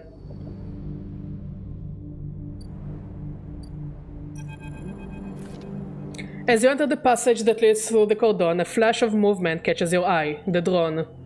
It stops to make sure you have seen it, and then fits into a side passage leading to a set of narrow stairs. You climb up through a dark shaft, the drone stopping at each landing to check you are following. Despite its lack of expressions, there is something overbearing about the way the drone waits, impatiently, realigning its fins in sequence. After a long climb, you come out onto an observation platform. The cordon and the vast ramshackle refugee ship beyond filled your vision. The scale seems impossible, and immediately you feel small and naive for even thinking you could affect the situation. Something shifts nearby. The drone again? Oh. A woman is standing at the window, at the edge of your vision. You aren't surprised you didn't notice her. She too seems impossibly small in the shadow of the flotilla. The drone buzzes by her shoulder, and she turns.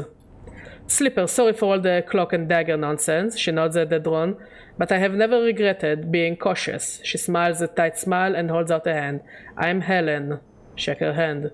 The tight smile holds, but the drone keeps its single eye fixed on you.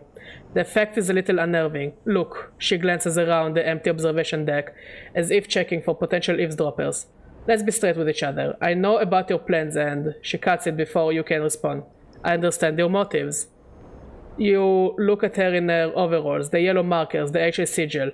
You have been on the eye long enough to recognize the Havanage member when you see them. Your Havanage. Yes, I mean, I expect that is obvious. The tight smile again. I hope you won't hold that against me. She glances around nervously again and moves a little closer. This entire situation, I'm not here to defend it. She glances back at the flotilla. No one is happy about this. Then release the flotilla. She sighs. How do you think this work? She pauses. Slipper, tell me something. What does Havanage mean to you? Hardin Hurst. How do you know Hardin? She squints at you. You're an interesting one, Slipper. So you should know Hardin is the worst of us. Havanage is used to being criticized. In some ways, we invite it. Our members are free to bring up grievances at any meeting, to propose new structures and approaches. She shifts her weight impatiently. As a counselor, it is my duty to listen to them. That is why I was elected by the members. We're in an imperfect system, yes. And each council, each member, each representative can be flawed and worse. She looks down. But we keep this place running. That is what we do. And the flotilla? She turns and looks out at the clump of fractured ships. The flotilla is a problem. Can the Eye take in thousands of refugees safely? I don't know. This place is a ruin, Slipper. What do you think the council discusses? The price of gyrol? We make plans to keep this place spinning, to keep life support working on to ensure... Helen's slate chirps and grim look passes across her face as she sees the notification. She looks tired, the screen light casting her rigid expression in a pale glow. Slipper, I didn't bring you here to explain how Havanage works. I came to talk about your plan to cross the cordon, bridge the quarantine, and supply the flotilla. She looks directly at you. How do you know? She glances at the drone. I make it my job to know what happens here. I know you think you're helping the flotilla, but you cannot do this. Right now, halfway along this ring, one of the countless series of debates are being held. These debates are to evaluate the potential harm that could be caused if the refugees of the flotilla are left to enter the station. These debates are at a standstill. Helen walks to the window. Too many in the Havanage Council think of the flotilla as a threat. After recent events, a hardline group has emerged. Protective, selfish, they seek only to benefit the members. In their mind, the flotilla is a danger to life on the Eye. If you are caught crossing the cordon and breaching the quarantine, it will only strengthen the hardline council's case. Criminals who stole a ship from XPR, undermining the security of the station. She shakes her head. It's exactly what they want. The refugees need supplies. They do, and that's exactly what I want to give them. But unless the quarantine is lifted through a fair process, they will never get them. She sighs deeply. And those XPR spacers you are running with? Slipper, do you know anything about them? No. Why do you think the refugee flotilla came here now? Something is happening in the system. Something is pushing people out of colonies and outposts that have survived since Solheim collapsed. We need to be ready for whatever is coming, ready to protect the Eye. I know the Eye means something to you. I know there is a reason you're still here. Help me protect it. Helen fixes you with a strong look. Persuade the spacer that this is the wrong move, that they will get caught and the flotilla will be locked down. The Havanage will be delivered into those with the worst instincts. Forget this suicidal supply run with people you barely know. Help me fight for the Eye. Why don't you stop them? If I expose the plan, it's the same as if it goes ahead and they are caught. Everywhere I look at it, the Eye looks compromised, the quarantine justified. The hardliners gather a scapegoat. Don't offer up the excuse the hardliners need to lock the flotilla out together. To persuade the members they are the safest pair of hands. She looks at you imploringly. Please. You look back at her and the flotilla behind, and the sense of desperation in her plea. Ugh, that's an iffy situation. A notification breaks in silence. Shit. She rapidly scrolls through the pages of data. Slipper, I need to go. She looks torn. Think about this, please. Talk to the spacers. Help them see reason. And she quickly leaves the observation deck before you have time to respond. You stay for a moment watching the lights of the tugs and the flotilla and wonder what it feels like to be on one of these ships, so close to your destination and yet so far from it. And then you think of the Havenash Council chambers. Across the eye, where the right of these people to find safety is being debated. You shiver, and then you too are gone, back into the stairwell and the cold dark below. That's a very iffy situation to be in. Also, we don't really have the time to give them stuff. Unfortunately.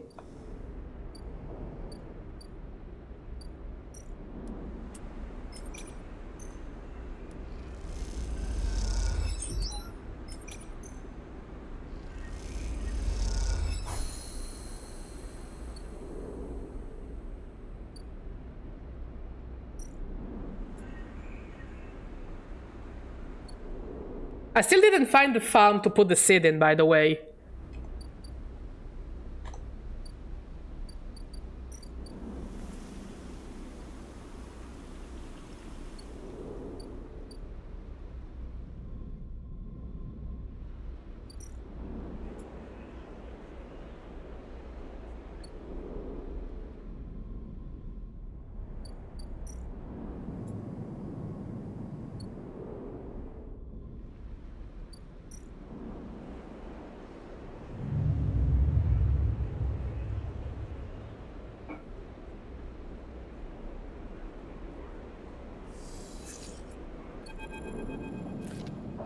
Sleeper Pick is waiting for you when you leave, but they look different, pale, drawn out.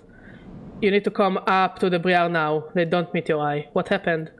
Not here, Pick hisses. Come to the ship. We'll be waiting. Don't take long. And with that they disappear around the corner, leaving you anxious and confused.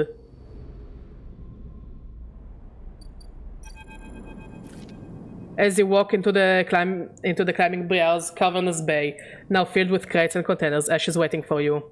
In front of her, sliced open, with its inside scattered across the top of a heavy-duty crate, is an object you recognize, Helen's drone. You freeze. Come in quick, Pick nudges you into the bay, looking behind you before sealing the entryway. We have to start being careful.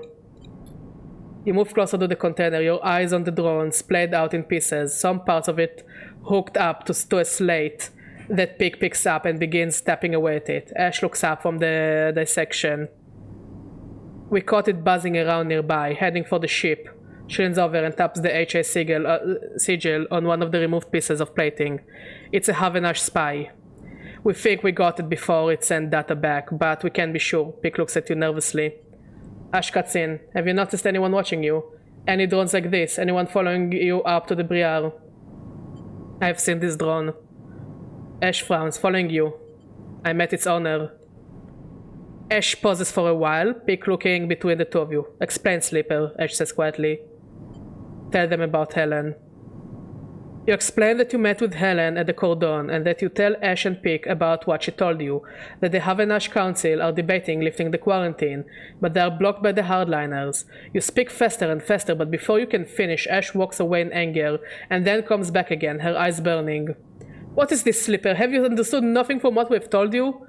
She paces in front of you. Havenash are not your friends, they are administrators, which means they are interested only in their own power, their own survival, their own causes. They divide people as easily as sorting livestock. The greater good of their work demands it. The wider project of the station, the colony, the nation. Her eyes are wide as she speaks, her anger barely contained. She wants to help. Ash laughs. Help with what, Sleeper? Undo the mess of her own creation? Surely wishes to placate you, so you will compromise. So you'll do what is acceptable, not what is right. She is trying. Let me tell you something, Sleeper, Ash says, her rage hardening into pain. When people become administrators, they give up something. Some part of being human, being an equal among others, goes away. They start talking about the greater good, the systems, the ways in which their hands are tied or their processes compromised.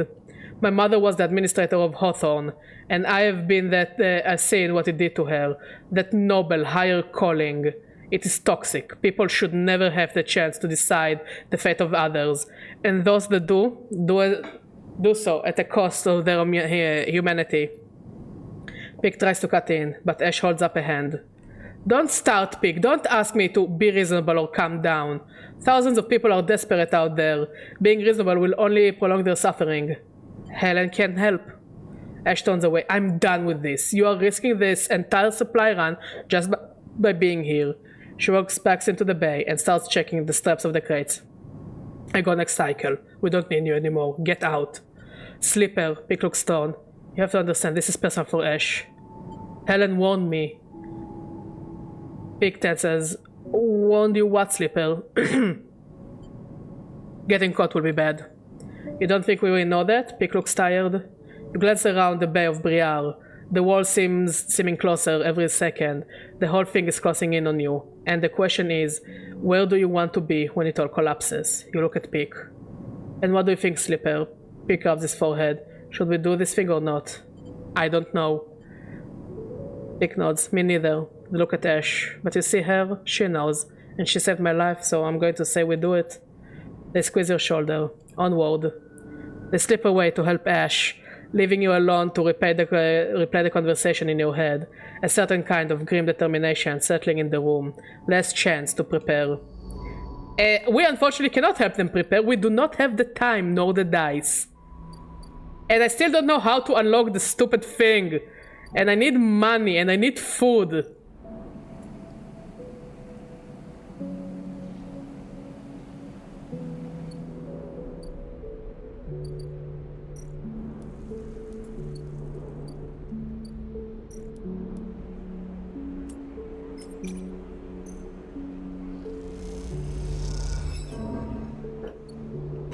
Okay, we got some energy here.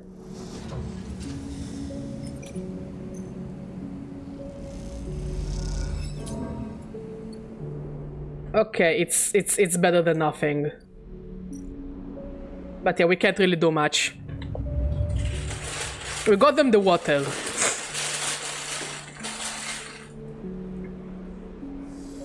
And we are dying.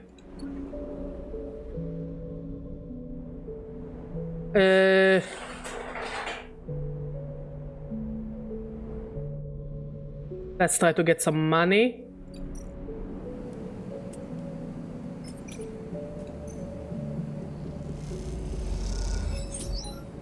Nice, now we can go and get some medicine.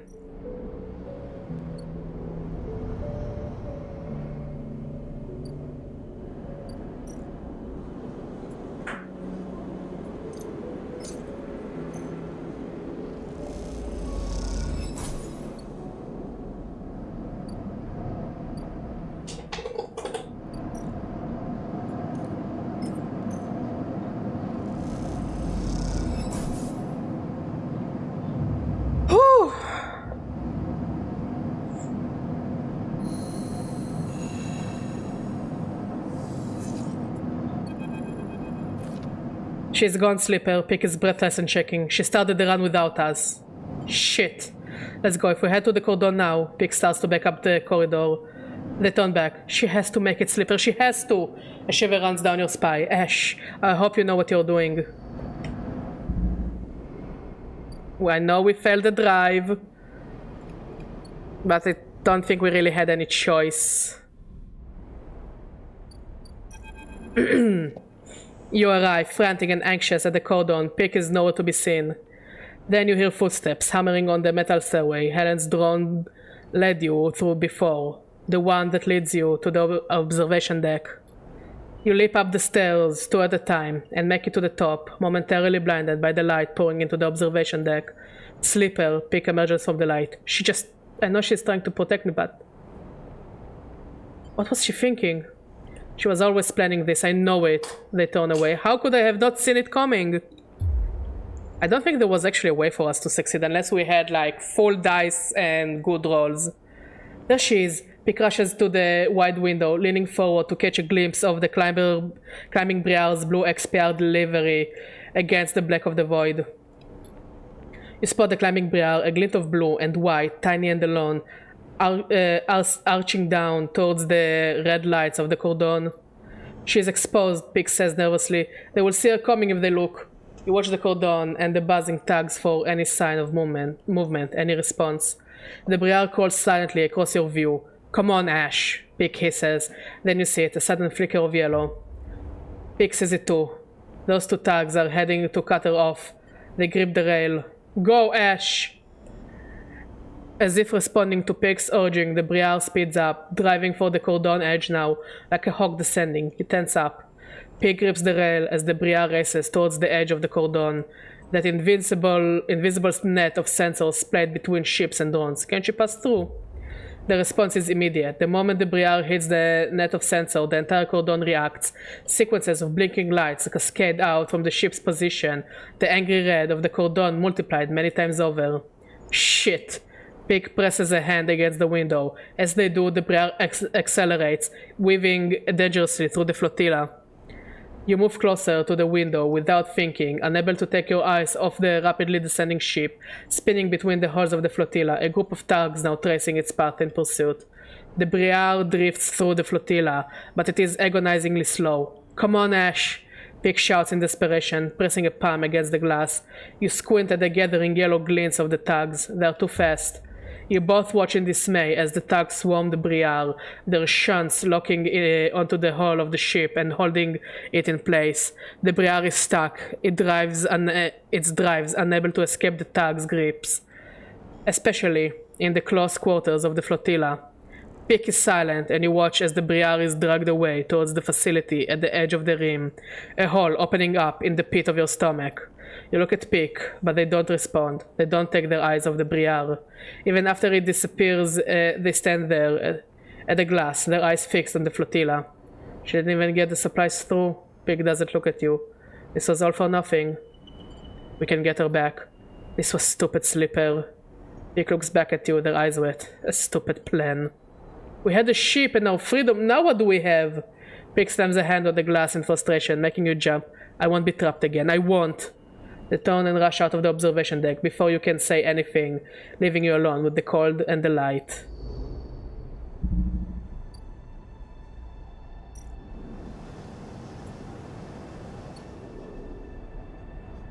I am sorry?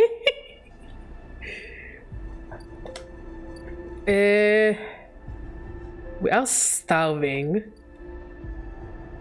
Like, I really feel bad for them, but you know, I think unless we were in perfect condition and we didn't have so much shit to do, I don't think we could have really helped them.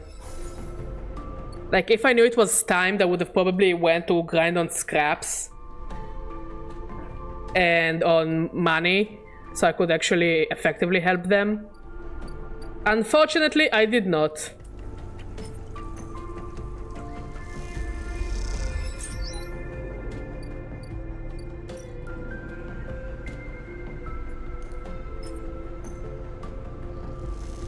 But we have other stuff to do, for example, finding out how to make Rico's lab work.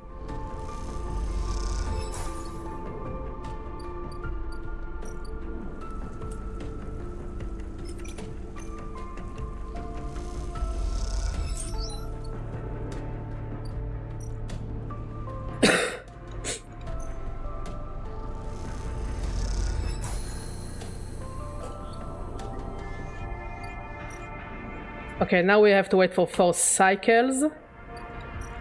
I think we will go and start working with Yatagan, because they know where the tambour is.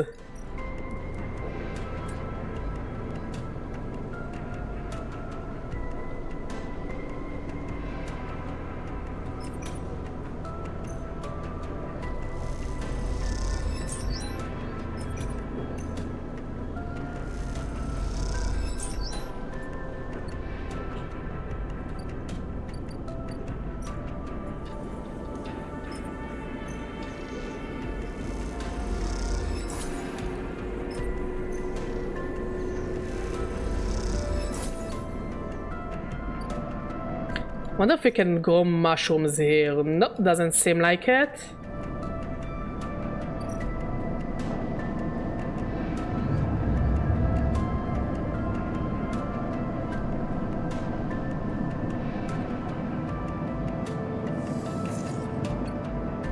I think we'll call it a stream, because just like the main character, I'm also starving. What about you, Mod? You're not feeling well? Okay. We will continue tomorrow trying to find out how to get the gardener's gift. Or maybe we'll get any other ending. I think any ending we'll get I'll be happy with. But I think we managed to do like a big mass of the quests. So it now makes me wonder if I will actually do a second playthrough or not on stream. We'll see tomorrow. Anyways, thank you for watching, thank you for talking, thank you for being amazing. I love all of you, and I'll see you all tomorrow. Bye bye!